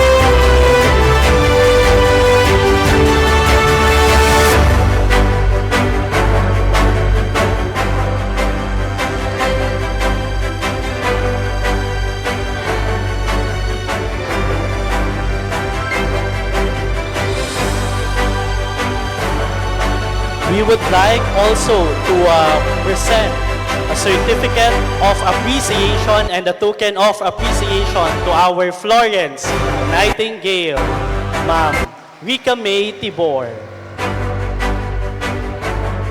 Citation reads, Certificate of Appreciation.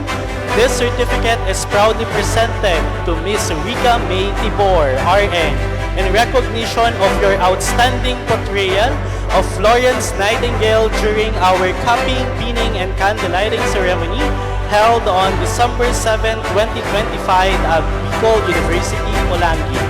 Your presence captured the spirit, compassion, and commitment of the Lady with the Lamp, inspiring our new student nurses to follow her light, reminding each nursing student of their calling to serve with integrity, empathy, and excellence, and enriching the ceremony for all in attendance. May her light guide every nurse who follows in her footsteps. Signed, Artemio Jerome S. Rivera Jr., Chairperson, Nursing Department, and Mary Joy B. Katengi, Dean, Bicol University, Polangui.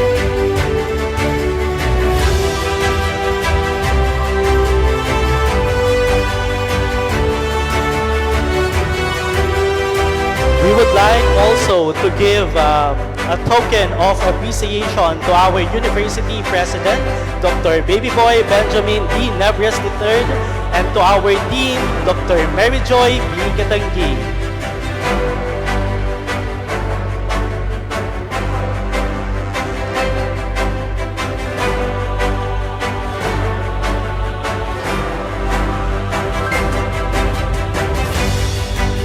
Once again, thank you very much.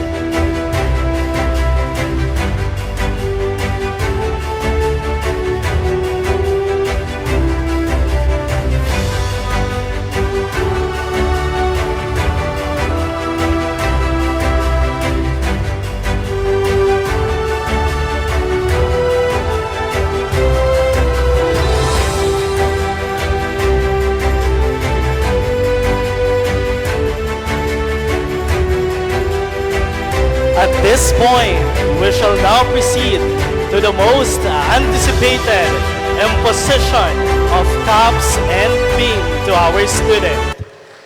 May we invite the Level 2 Coordinator, Professor Christine Genevieve B. Rivera, and our clinical instructors to assist in the capping and pinning.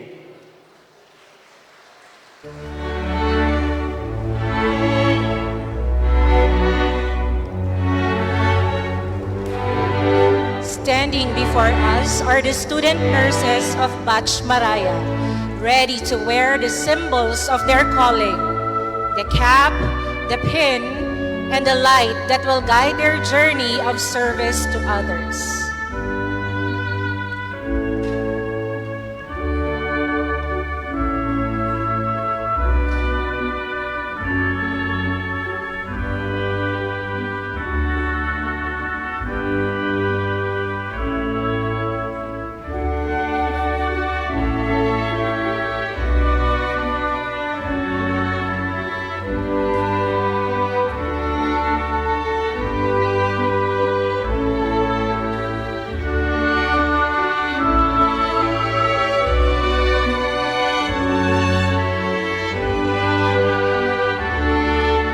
Let me start with Advincula Mitzigel.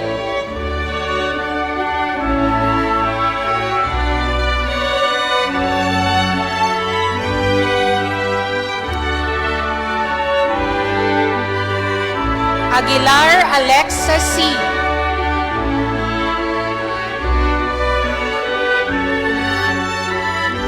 Aguilion Rosemary V.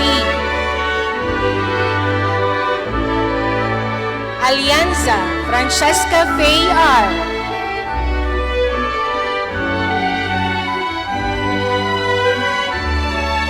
And Alin Sonorin Renard.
Next on the list, Alpapara Kevin Charles O.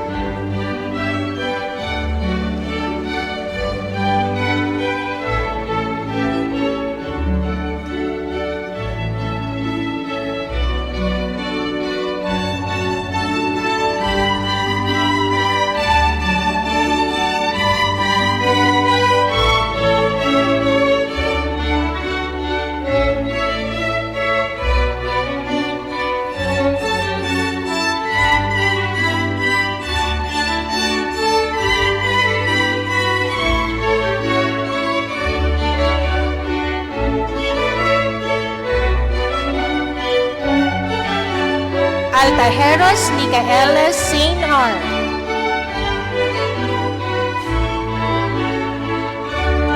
Ambrose John David P. Angeles Tricia Ann P. And Aragdon Nirvana Faith S.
Atun Kid D.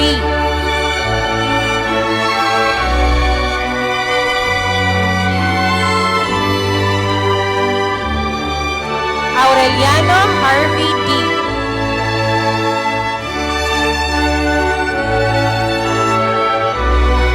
Balane Princess Louise C. Balieber Arwen Isabel T. And Balonzo John Pauline L.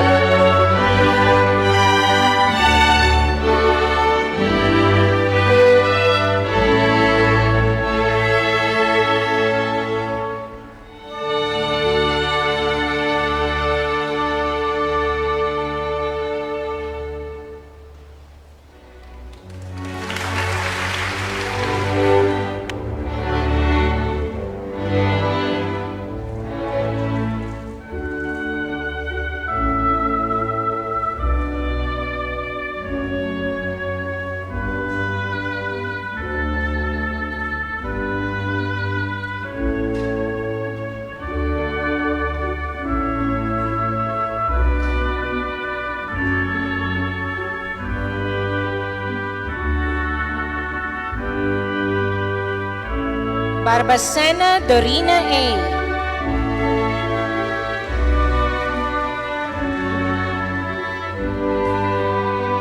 Batalier Tricia May R.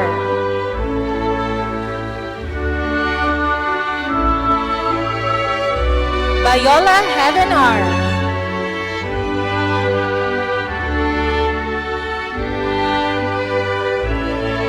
Bebis Enril S.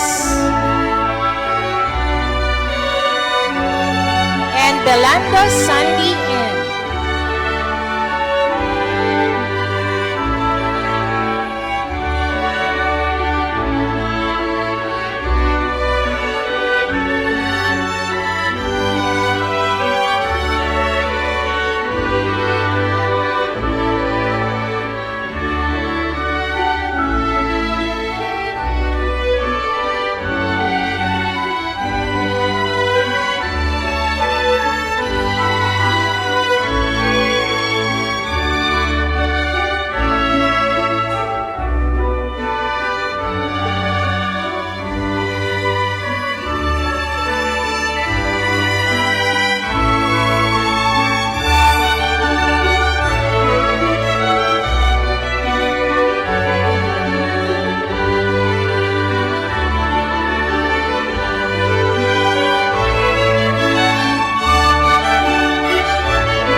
Belen Justin Clyde P.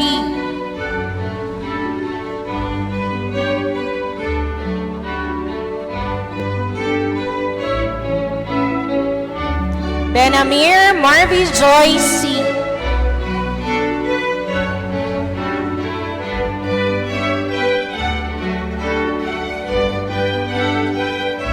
Benamir Trisha P.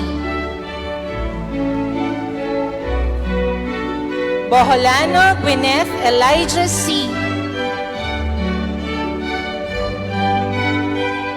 And Pampales Charles Edwin O.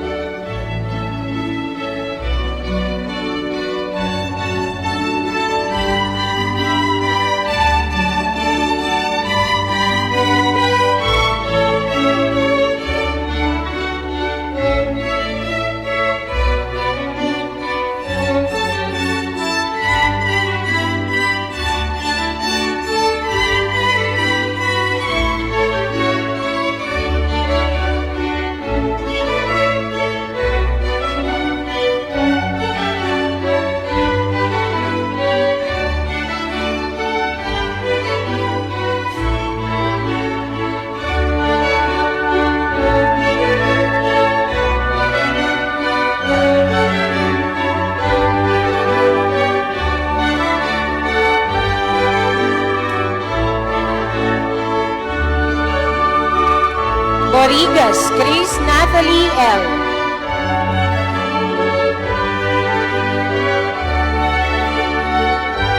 Brocuesa Jessalyn B.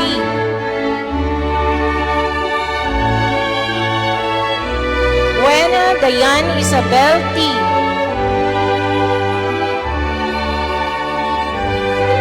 Buena Fe Roseanne P. And Buendia Danica Dave B.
Talyada Tata Nicola L.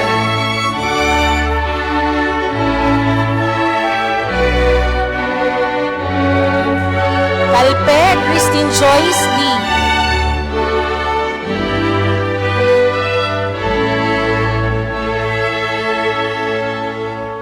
Campos Elviera C. Cano Bea Christine L. And Cascante Jamela B.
Sestina Regine D.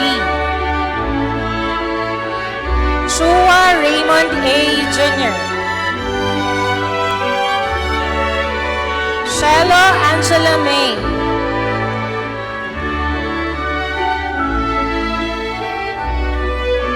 Citra Riz Athium M.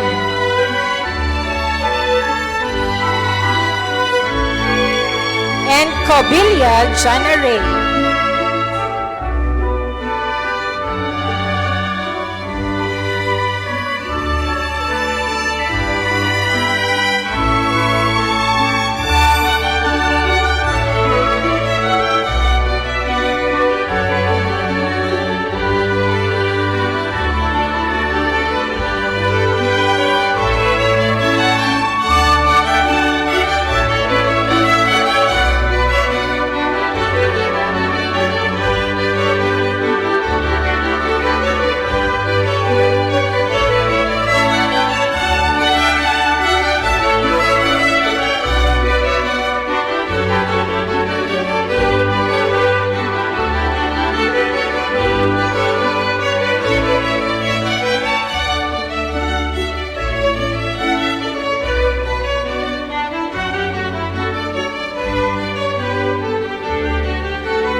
Cristobal Chris Alexa Lynn P.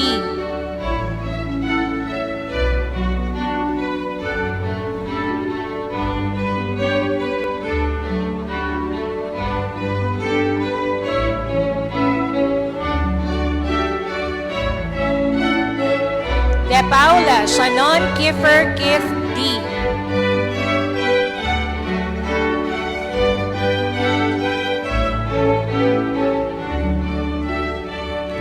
De la Cruz Ezequiel O.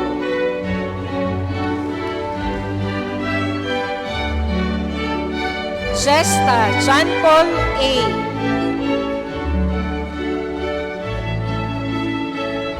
Endinio Dana E.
Trisha Lee J. Encisa Gwyneth Queen X. Era Carl Anthony A.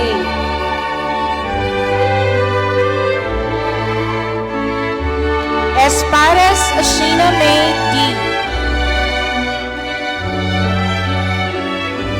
And Fernandez Mary Divine.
John Brian S. Trial Renzi Faye M.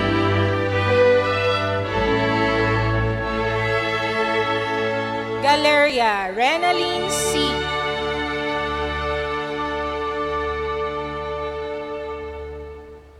Garcera Elijoy Q. And Genevieve Sandy G.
Jeronimo Lloyd Martin S.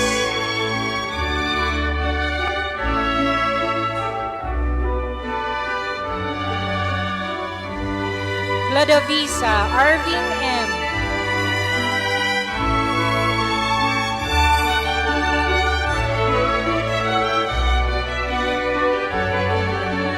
Gogola Ayana Benet G. Goyala Andrea Micaela L. And Graho Sam Elvin B.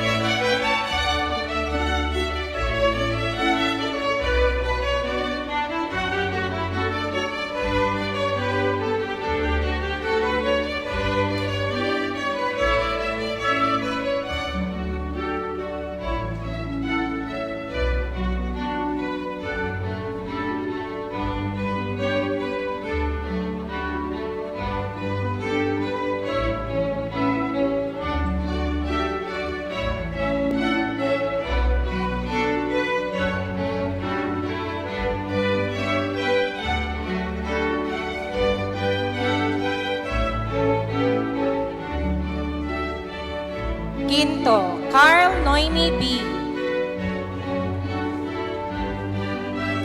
Gunhuran, Hannah J. A.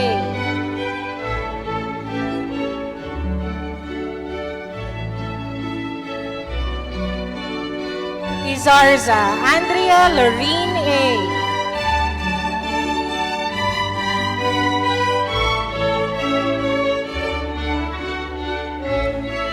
Hannah, Tyrone James V. And Haro Jamieline R.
Roshan Erica.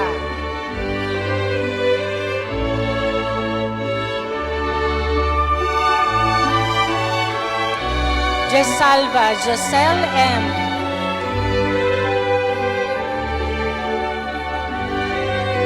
Lanurias Hannah Kim M. Lim Ira A.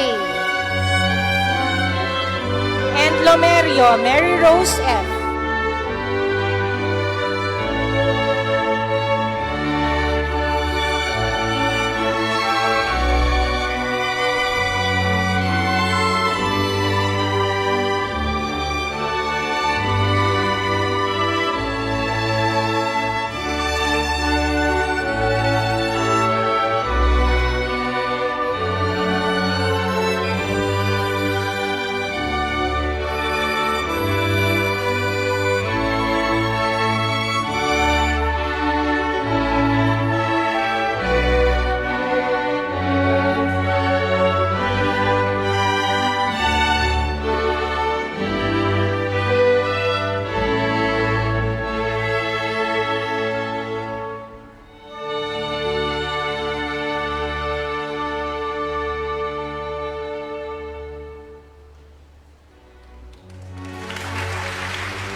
Lospe Joshua Cedric B.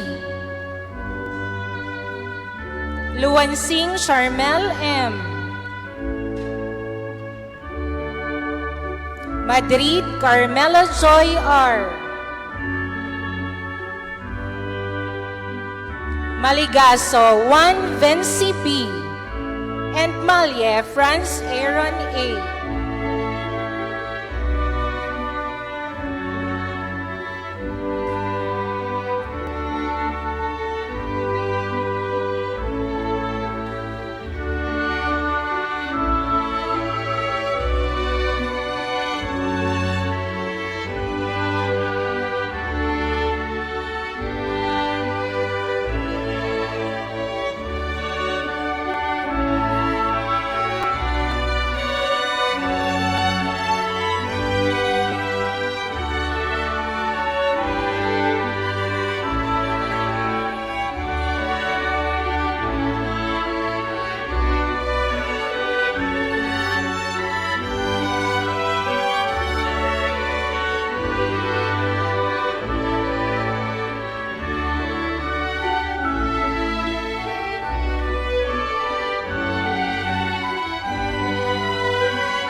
Manlangit Irvine V.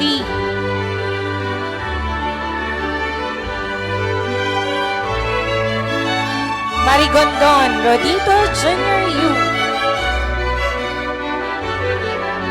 Martinez Manuela P.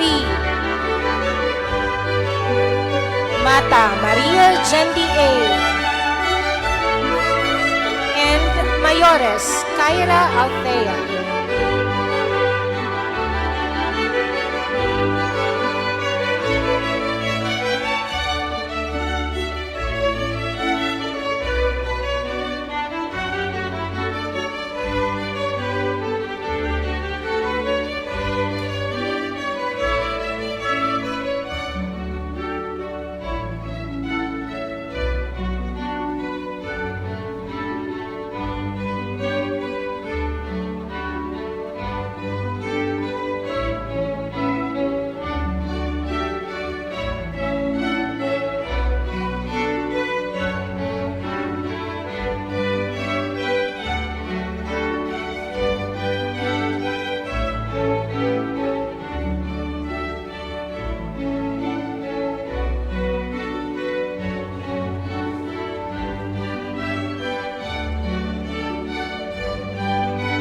Melesio Lorraine Paula G.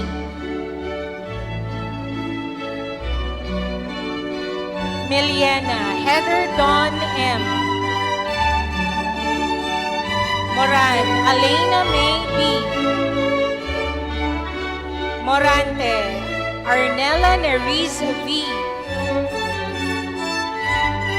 And Maureen Nana Aishina.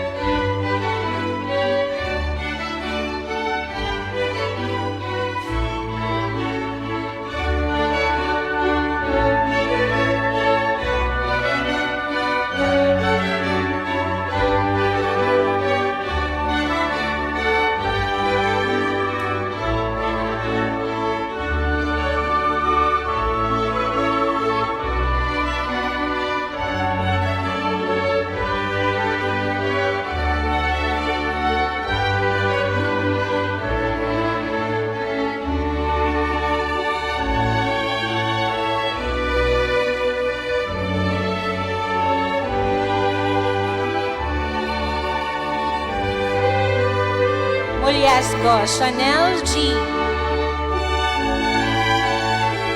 Morilia Rica May L. Nabio Angeline L. Navales Mary Kay P. And Novera Joanna Andrea C.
Nicole Rutherford Tyron R.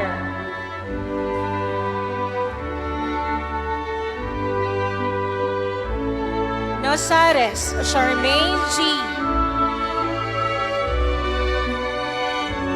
Nosil Jackie Lou A. Nual Clarice B. And Nunez Alea Marie J.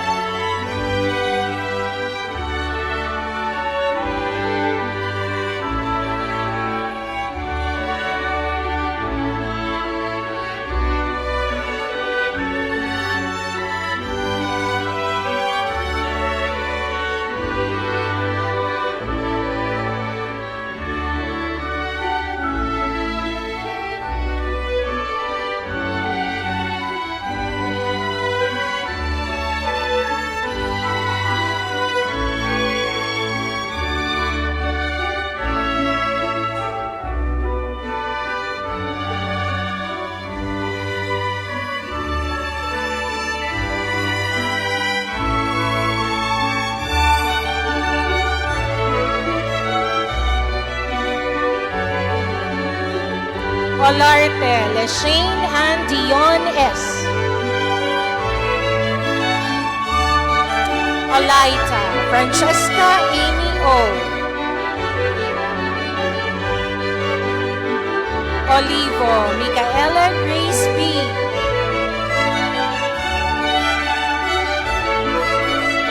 Opeda Trisha May L.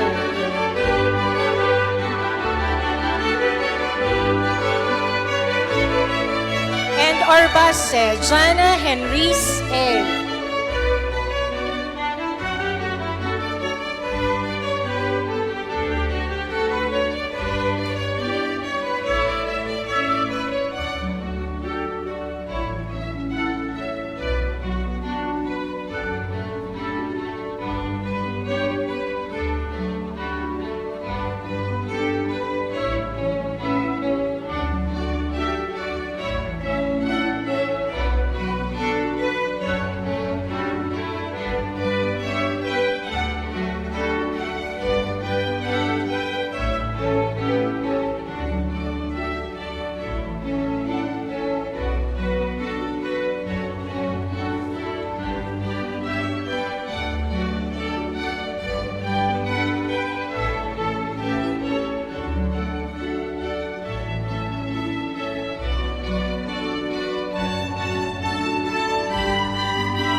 Padayaw Stephanie Lorraine O.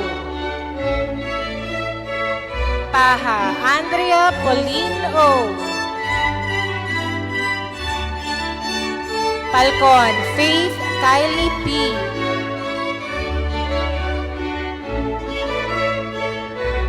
Lagrimas Marian Janelle.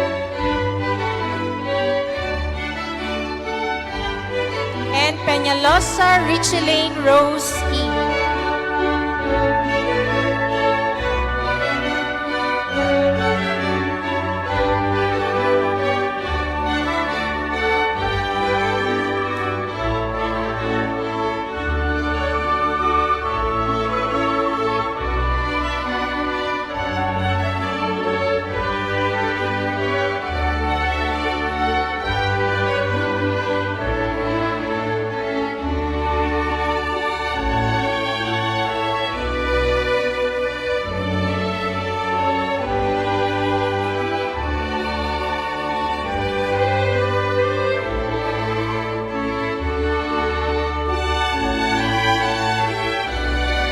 Peraha Tiffany C.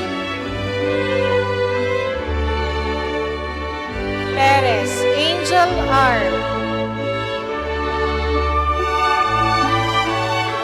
Miliarda Fiona May N.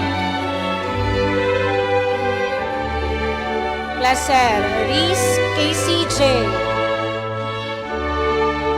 And Portugal Justin Kale P.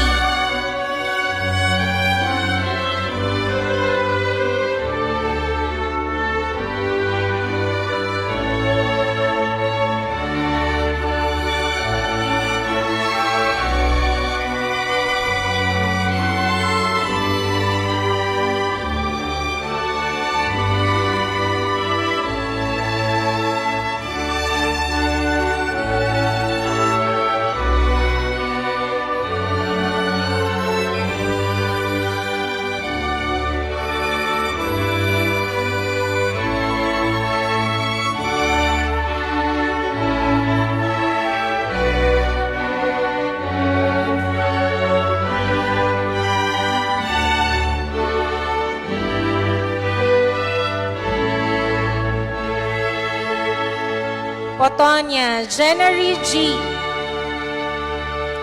Kides Kathleen G. Kendipan Maria Kyla Grace A. Ranara Angela May P. And Refe Francis Jose O.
Reforzado Sofia S.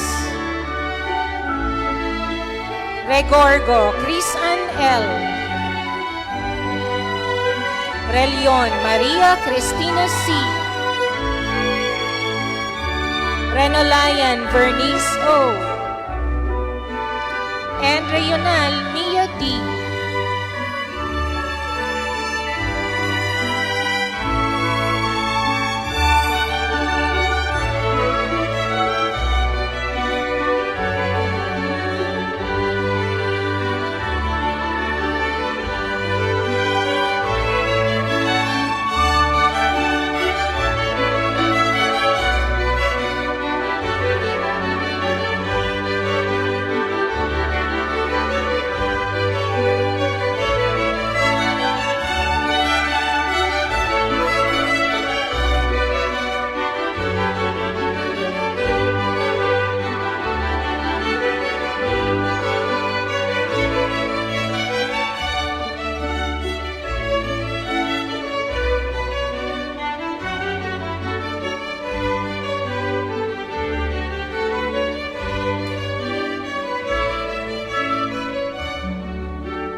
Repuya Miles Joy J. Requerque Jello M. Reyek Jethro T. Ricafort Hera May A. And Rivera Yuxin Ven A.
Romano Gianna May P.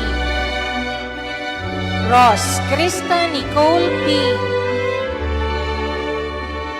Rubios Alexis. And Sabando Carl Christian P. Sabater Bianca Angela S.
Sablayan Micaela Miel M.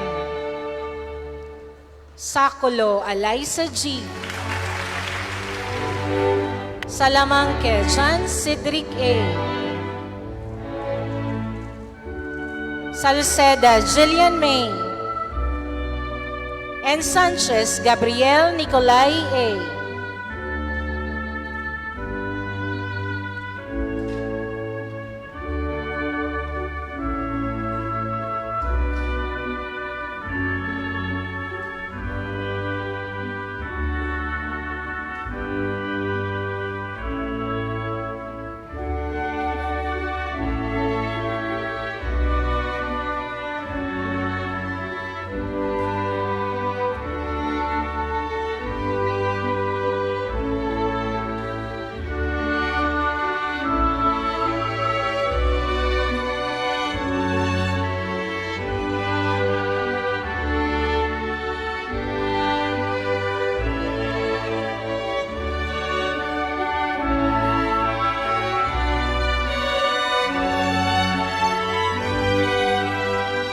Sanorho Arabella O.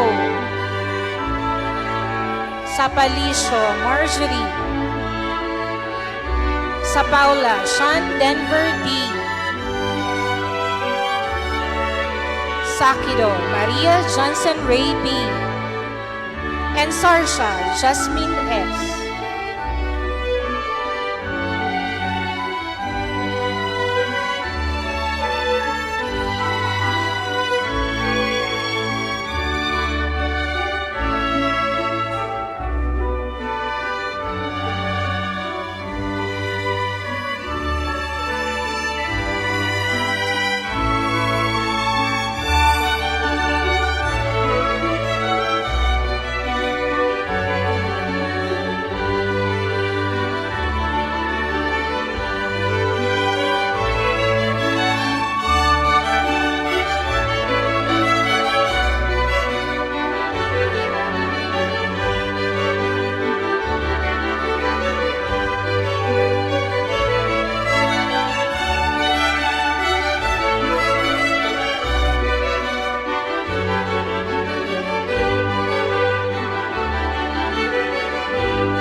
Sario Ashley Nicole A. Satuito Thea May O. Sa Unar Genevieve S. Segobiense Anne-Claire S. And Saletaria Stephanie R.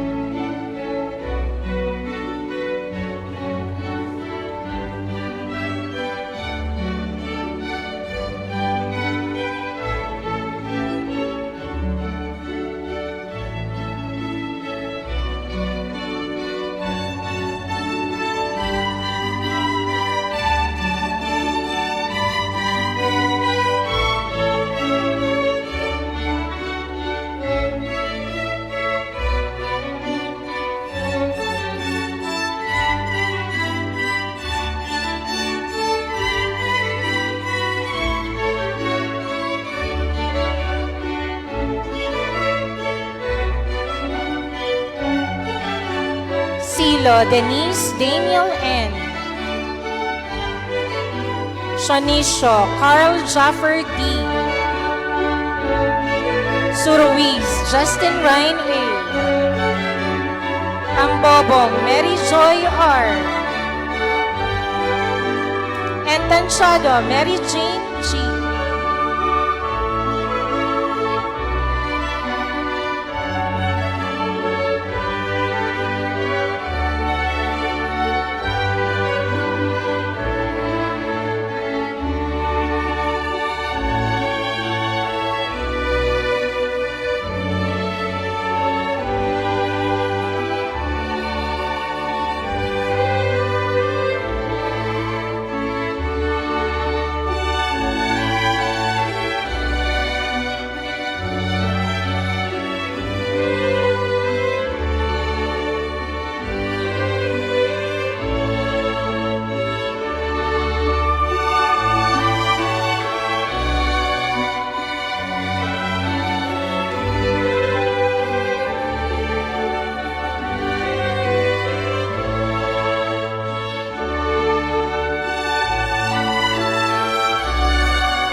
Tibayan Sofia Bianca B.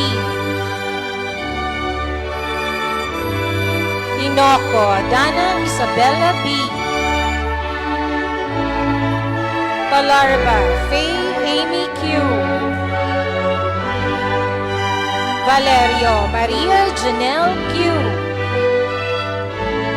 And Vargas May Kyla R.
Villalon Jovel P. Yago Irvin Angeles O.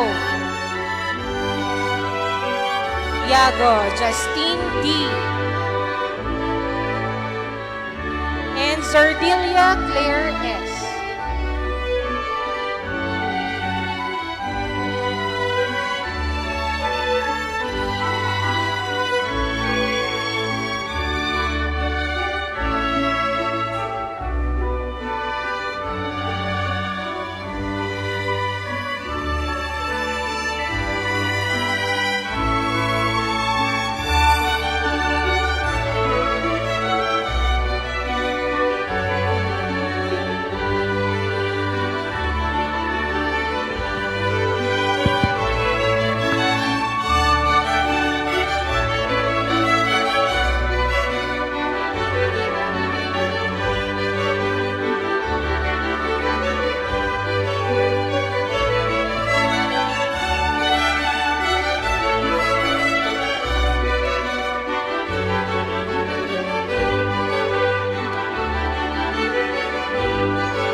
Thank you, my dear students, and to our clinical instructors.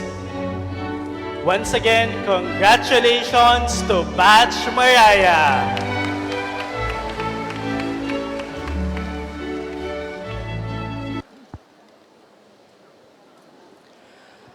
As we continue this meaningful rite of passage, we now move to one of the most symbolic parts of the ceremony, the candlelighting and the singing of one little candle to be led by our Level 2 students. May we all witness this illumination of commitment as our student nurses carry forth the light of service.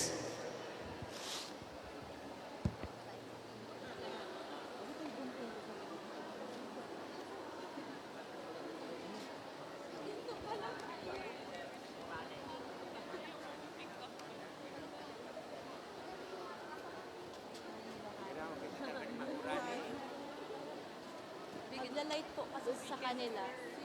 Candle. Ano lang po? College ay pasapasana lang po. Ay, sorry. Sorry. Natural. Yes, sir. Doon na lang, makikiikot na lang kami, wala kaming mic. Oo na, ikaw na. Nakasamay ko din. Ngayon ako sa iyo. Pwede bang gasa na lang? Di man okay lang. Iisama mo na yung tenor doon, kayong tatlo na lang. Ito tuwak ko at wala sa kabila. Bigla ako mag-alto. Bigay mo kayo pang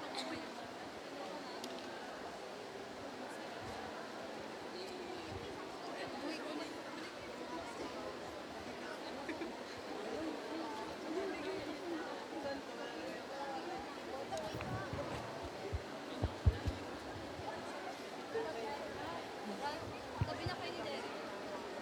Alto kami.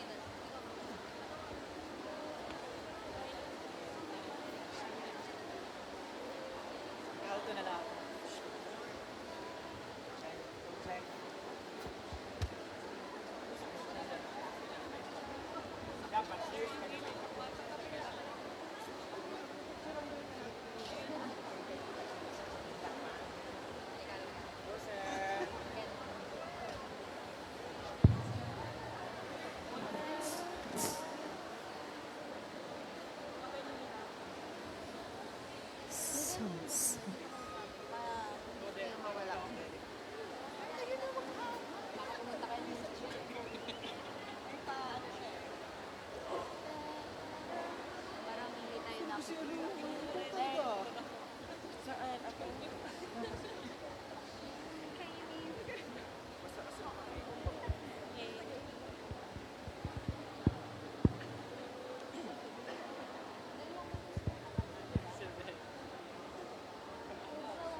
It's better to light just one little candle than to stumble in the dark.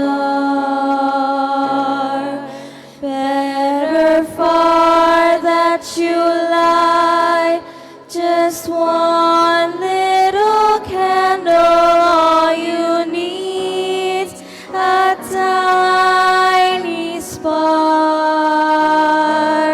If we'd all say a prayer that the world would be free, the wonderful dawn of a new day we'll see.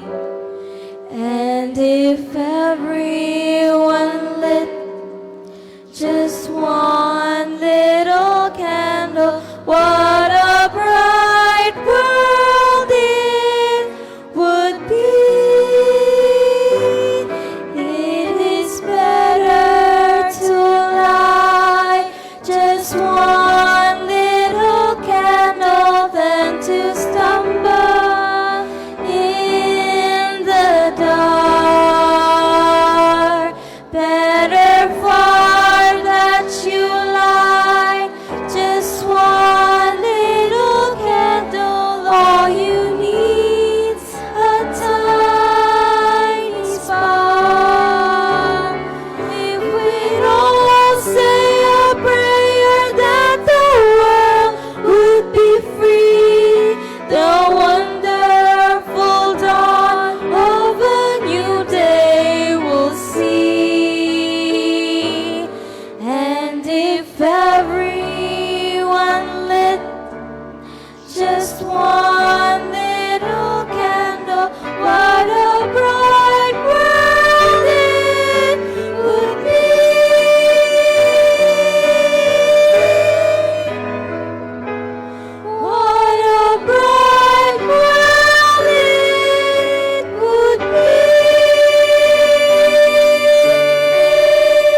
Thank you, Batch Mariah, for that inspiring rendition of One Little Candle.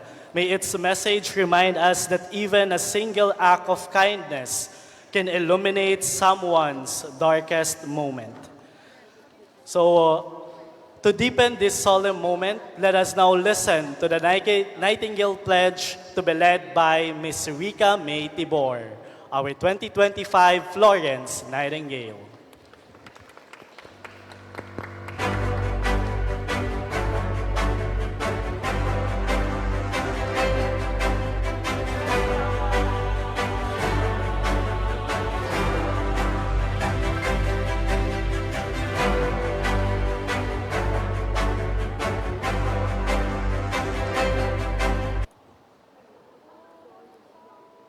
Please raise your right hand and repeat after me. I, please state your name, solemnly pledge myself before God and in the presence of this assembly to pass my life in purity and to practice my profession faithfully. I will abstain from whatever is deleterious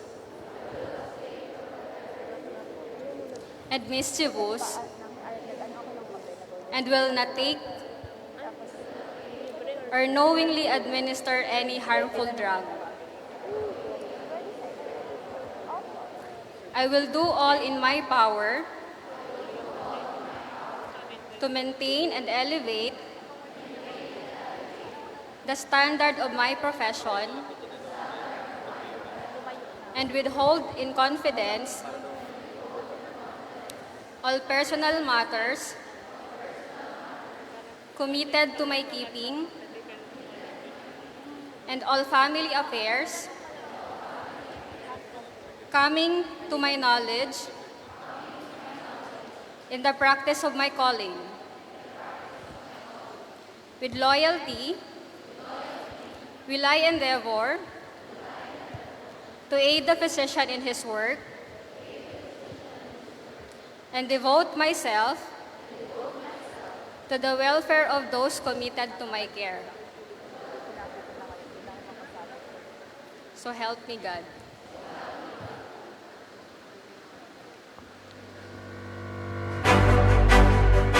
Thank you, Ms. Tibor. You may now be seated.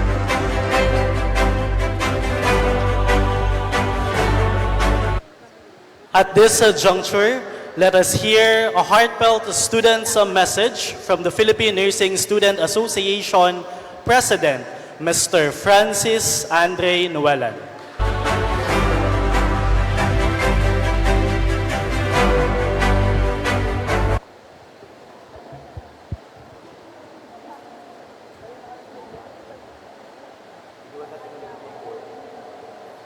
To our University President, Dr. Baby Boy B. Nebres III, to our Dean, Dr. Mary Joy B. Katangi, our Department Chairperson, Dr. Artemio Jerome Rivera Jr., and to our honored guest, Mr.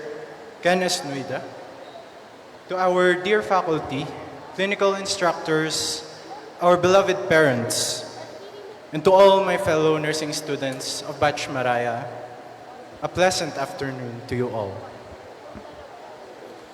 Today marks a very memorable and important milestone for Batch Maraya, a major and special achievement. This day symbolizes not just your progress, but also your purpose as nursing students and future professional nurses. Receiving your caps and pins is more than just a ceremony. It is a rite of passage that reminds us of the responsibility, compassion, and commitment that our chosen profession comes with. I remember just last year, I was among the students sitting where you are right now. I remember the excitement the joy, and the anxiety of entering this new stage of our nursing journey. There's this feeling of fulfillment, even though a new challenge just had presented itself through our caps and pins. And for the success of this event, let us never forget those who are behind us through this journey. To our faculty and clinical instructors for shaping us all with patience, discipline, and unwavering dedication.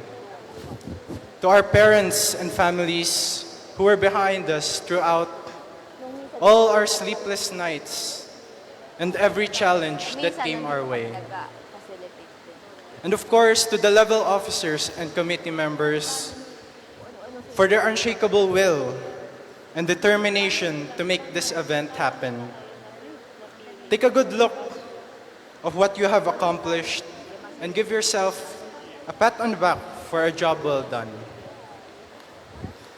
And of course, to all of Batch Maraya, today is proof that every struggle, every tear, and every sacrifice that you have made so far is all worth it. You are all stepping into a new chapter where knowledge meets practice and where your dreams will begin to take real form. This is where you will learn not only to care for your patients, but to provide care with empathy, humility, and courage. As you wear your caps and pins, may you all be reminded that nursing is more than just a profession, but a calling. A calling to serve with integrity, to advocate for those who cannot speak, to be the hope for those who are hopeless. Let this moment strengthen your resolve, ignite your passion, and be a reminder to you all of why you all started this journey. May this ceremony be a beautiful beginning to the kind of nurses you all aspire to become. As your senior and fellow student, I am proud of you all. May the flame you ignited in your lanterns continue to burn brighter each day, and let it fuel your passion, let it deepen your love for service, and strengthen your determination to care, to heal, so that you can all make this world a better place for all. Thank you and congratulations, everyone.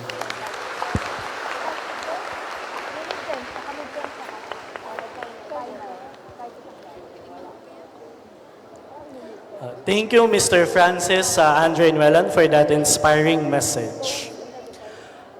As we continue this meaningful celebration, we now pause to honor the people who have been the constant source of strength, encouragement, and unconditional love behind every student here today, our parents and guardians. Everyone, let us now witness the song tribute to our beloved parents and guardians.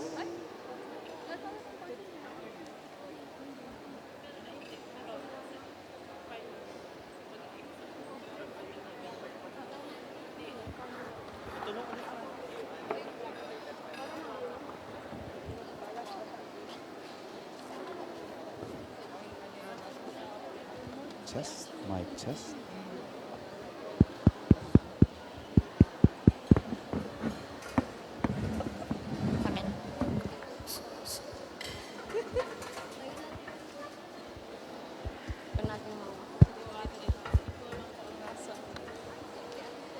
Alam ko sino kakanta. Sino kakanta?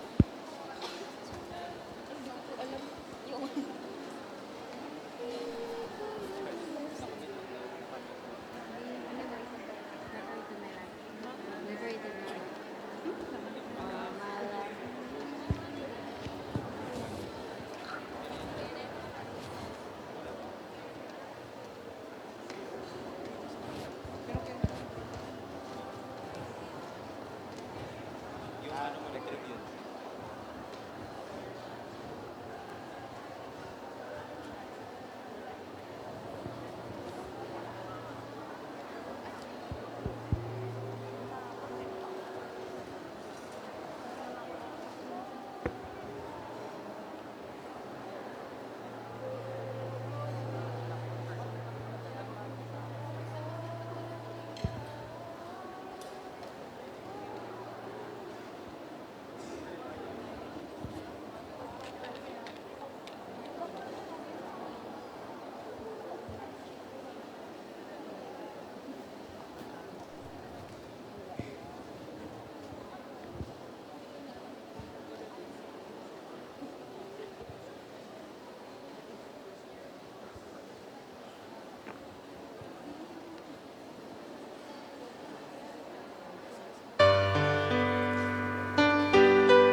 for that beautiful and heartfelt tribute to our parents and guardians.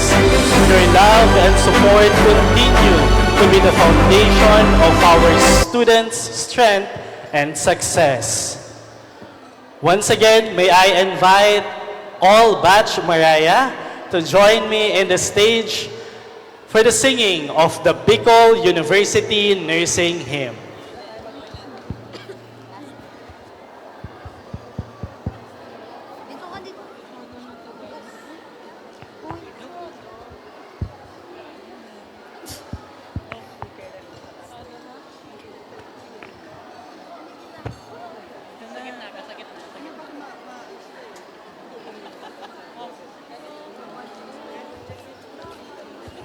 Doon ka daw kuya, sa gitna.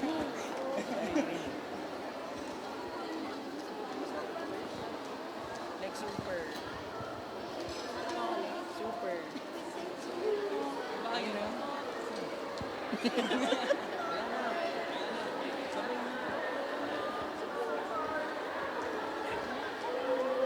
Whistle yan.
Batch Maraya, you may now be seated. And finally, to formally close this ceremony, may we call on Professor Christine Genevieve B. Rivera for the closing message.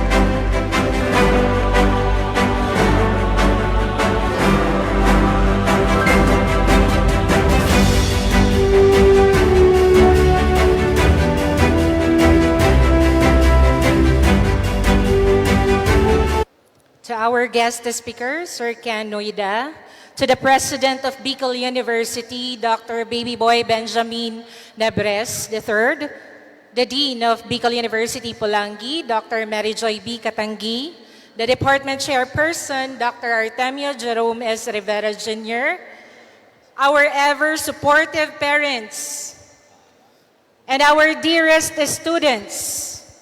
Batch Maraya, good afternoon.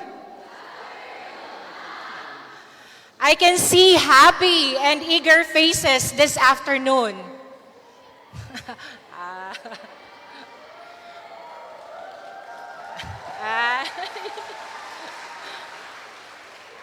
Does that mean that you're ready to fully embrace your calling?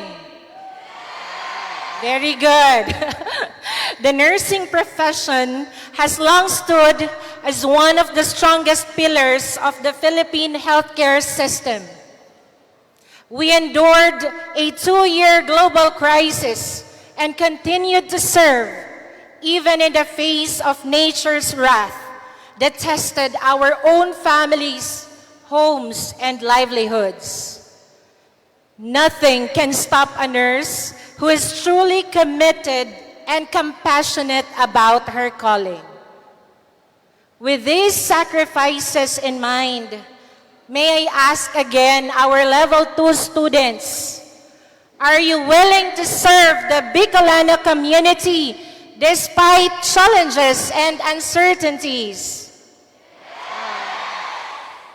Impressive answer.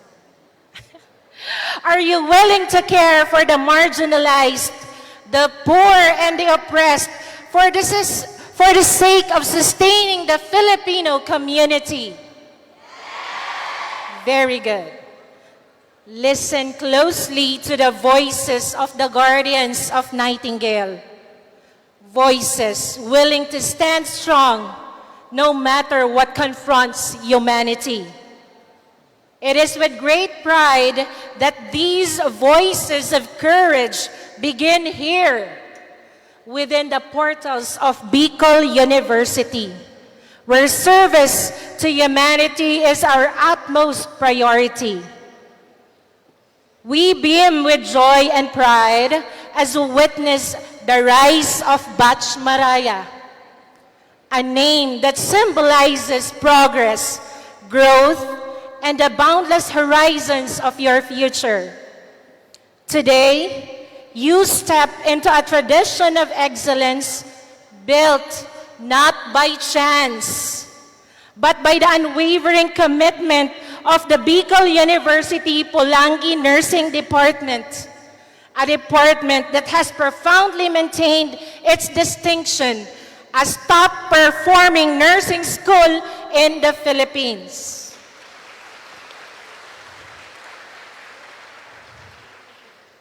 You are now part of this legacy.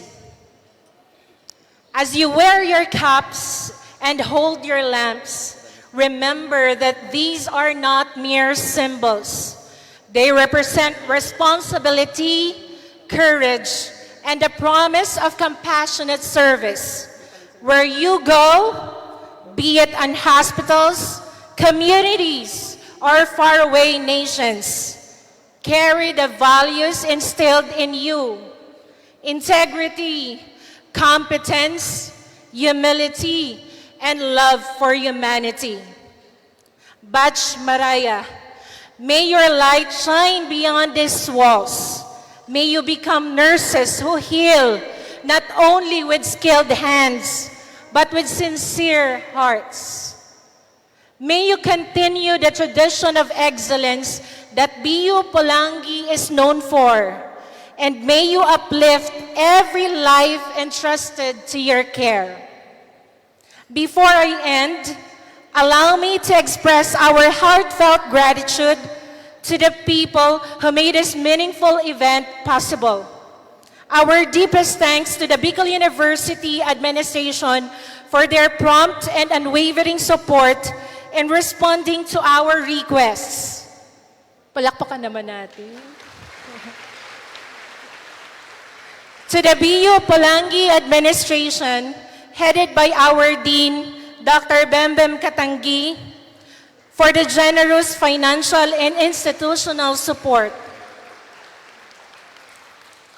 To the nursing department, with our department chairperson, Dr. Tom Rivera Jr., for its tireless supervision, guidance, and monitoring throughout the preparation process. And most especially to our beloved students, Batch Maraya, led by Alea Marie J. Nunez, together with the dedicated working committees for making this long and demanding planning process a success. We also extend our sincere appreciation to the Nursing Department Choir. Thank you very much. UNSG and PNSA and other college-based organizations for responding to this special request and service among their junior peers. And of course, to our service providers who catered to the various needs of this event with professionalism and commitment. Maraming salamat po sa inyong lahat. As your mentors, we remain hopeful, proud, and deeply honored to walk with you in this journey. This is your beginning, a beginning filled with purpose, strength, and maray na paglaom. Congratulations, Batch Maraya. Let your light reach far. Padagos kita, forever forward, Bicol University.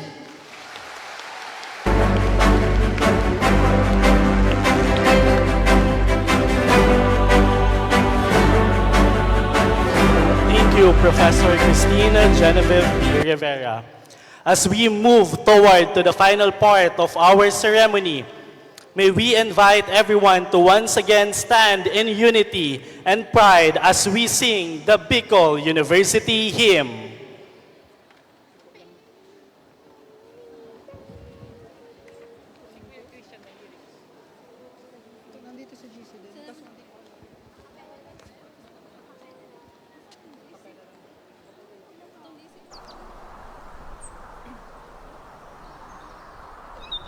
This is the school we wish to sing, of a school to honor and revere,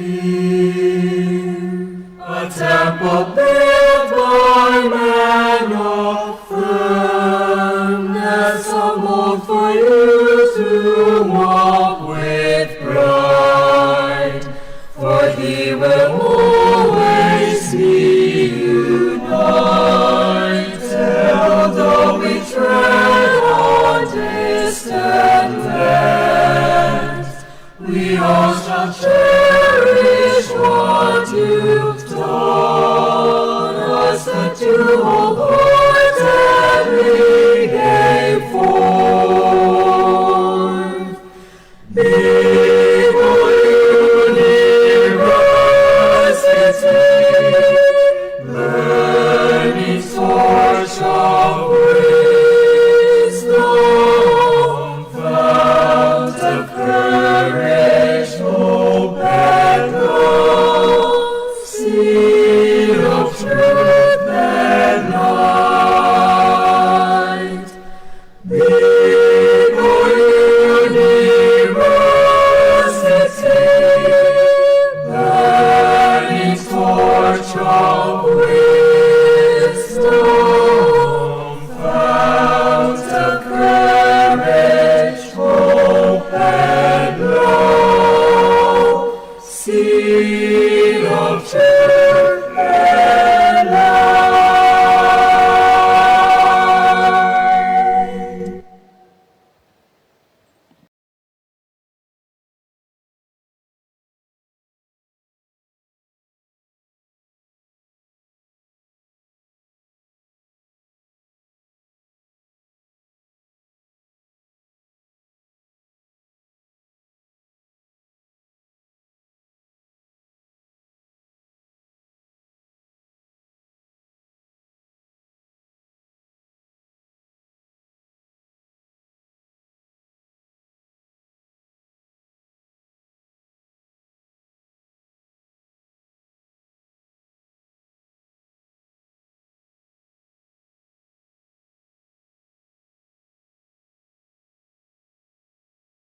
sa serbisyo at kapwa. To the proud parents, your love and support have shaped them into torchbearers of hope, shining with an eternal flame of service. The milestone is yours as much as it is theirs.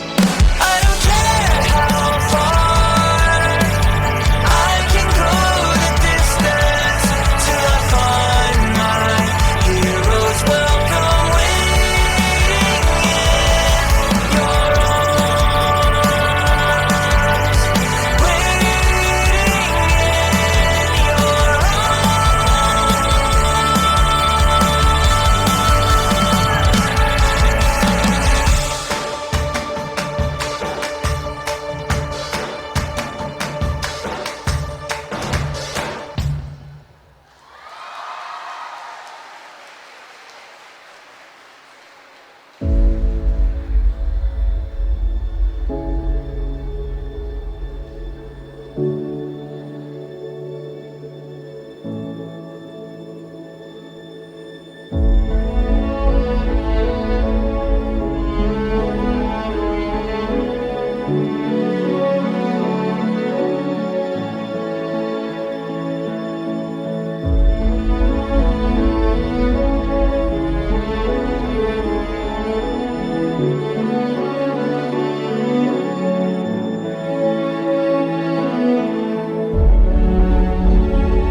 We request our clinical instructors, our department chairpersons, and our dean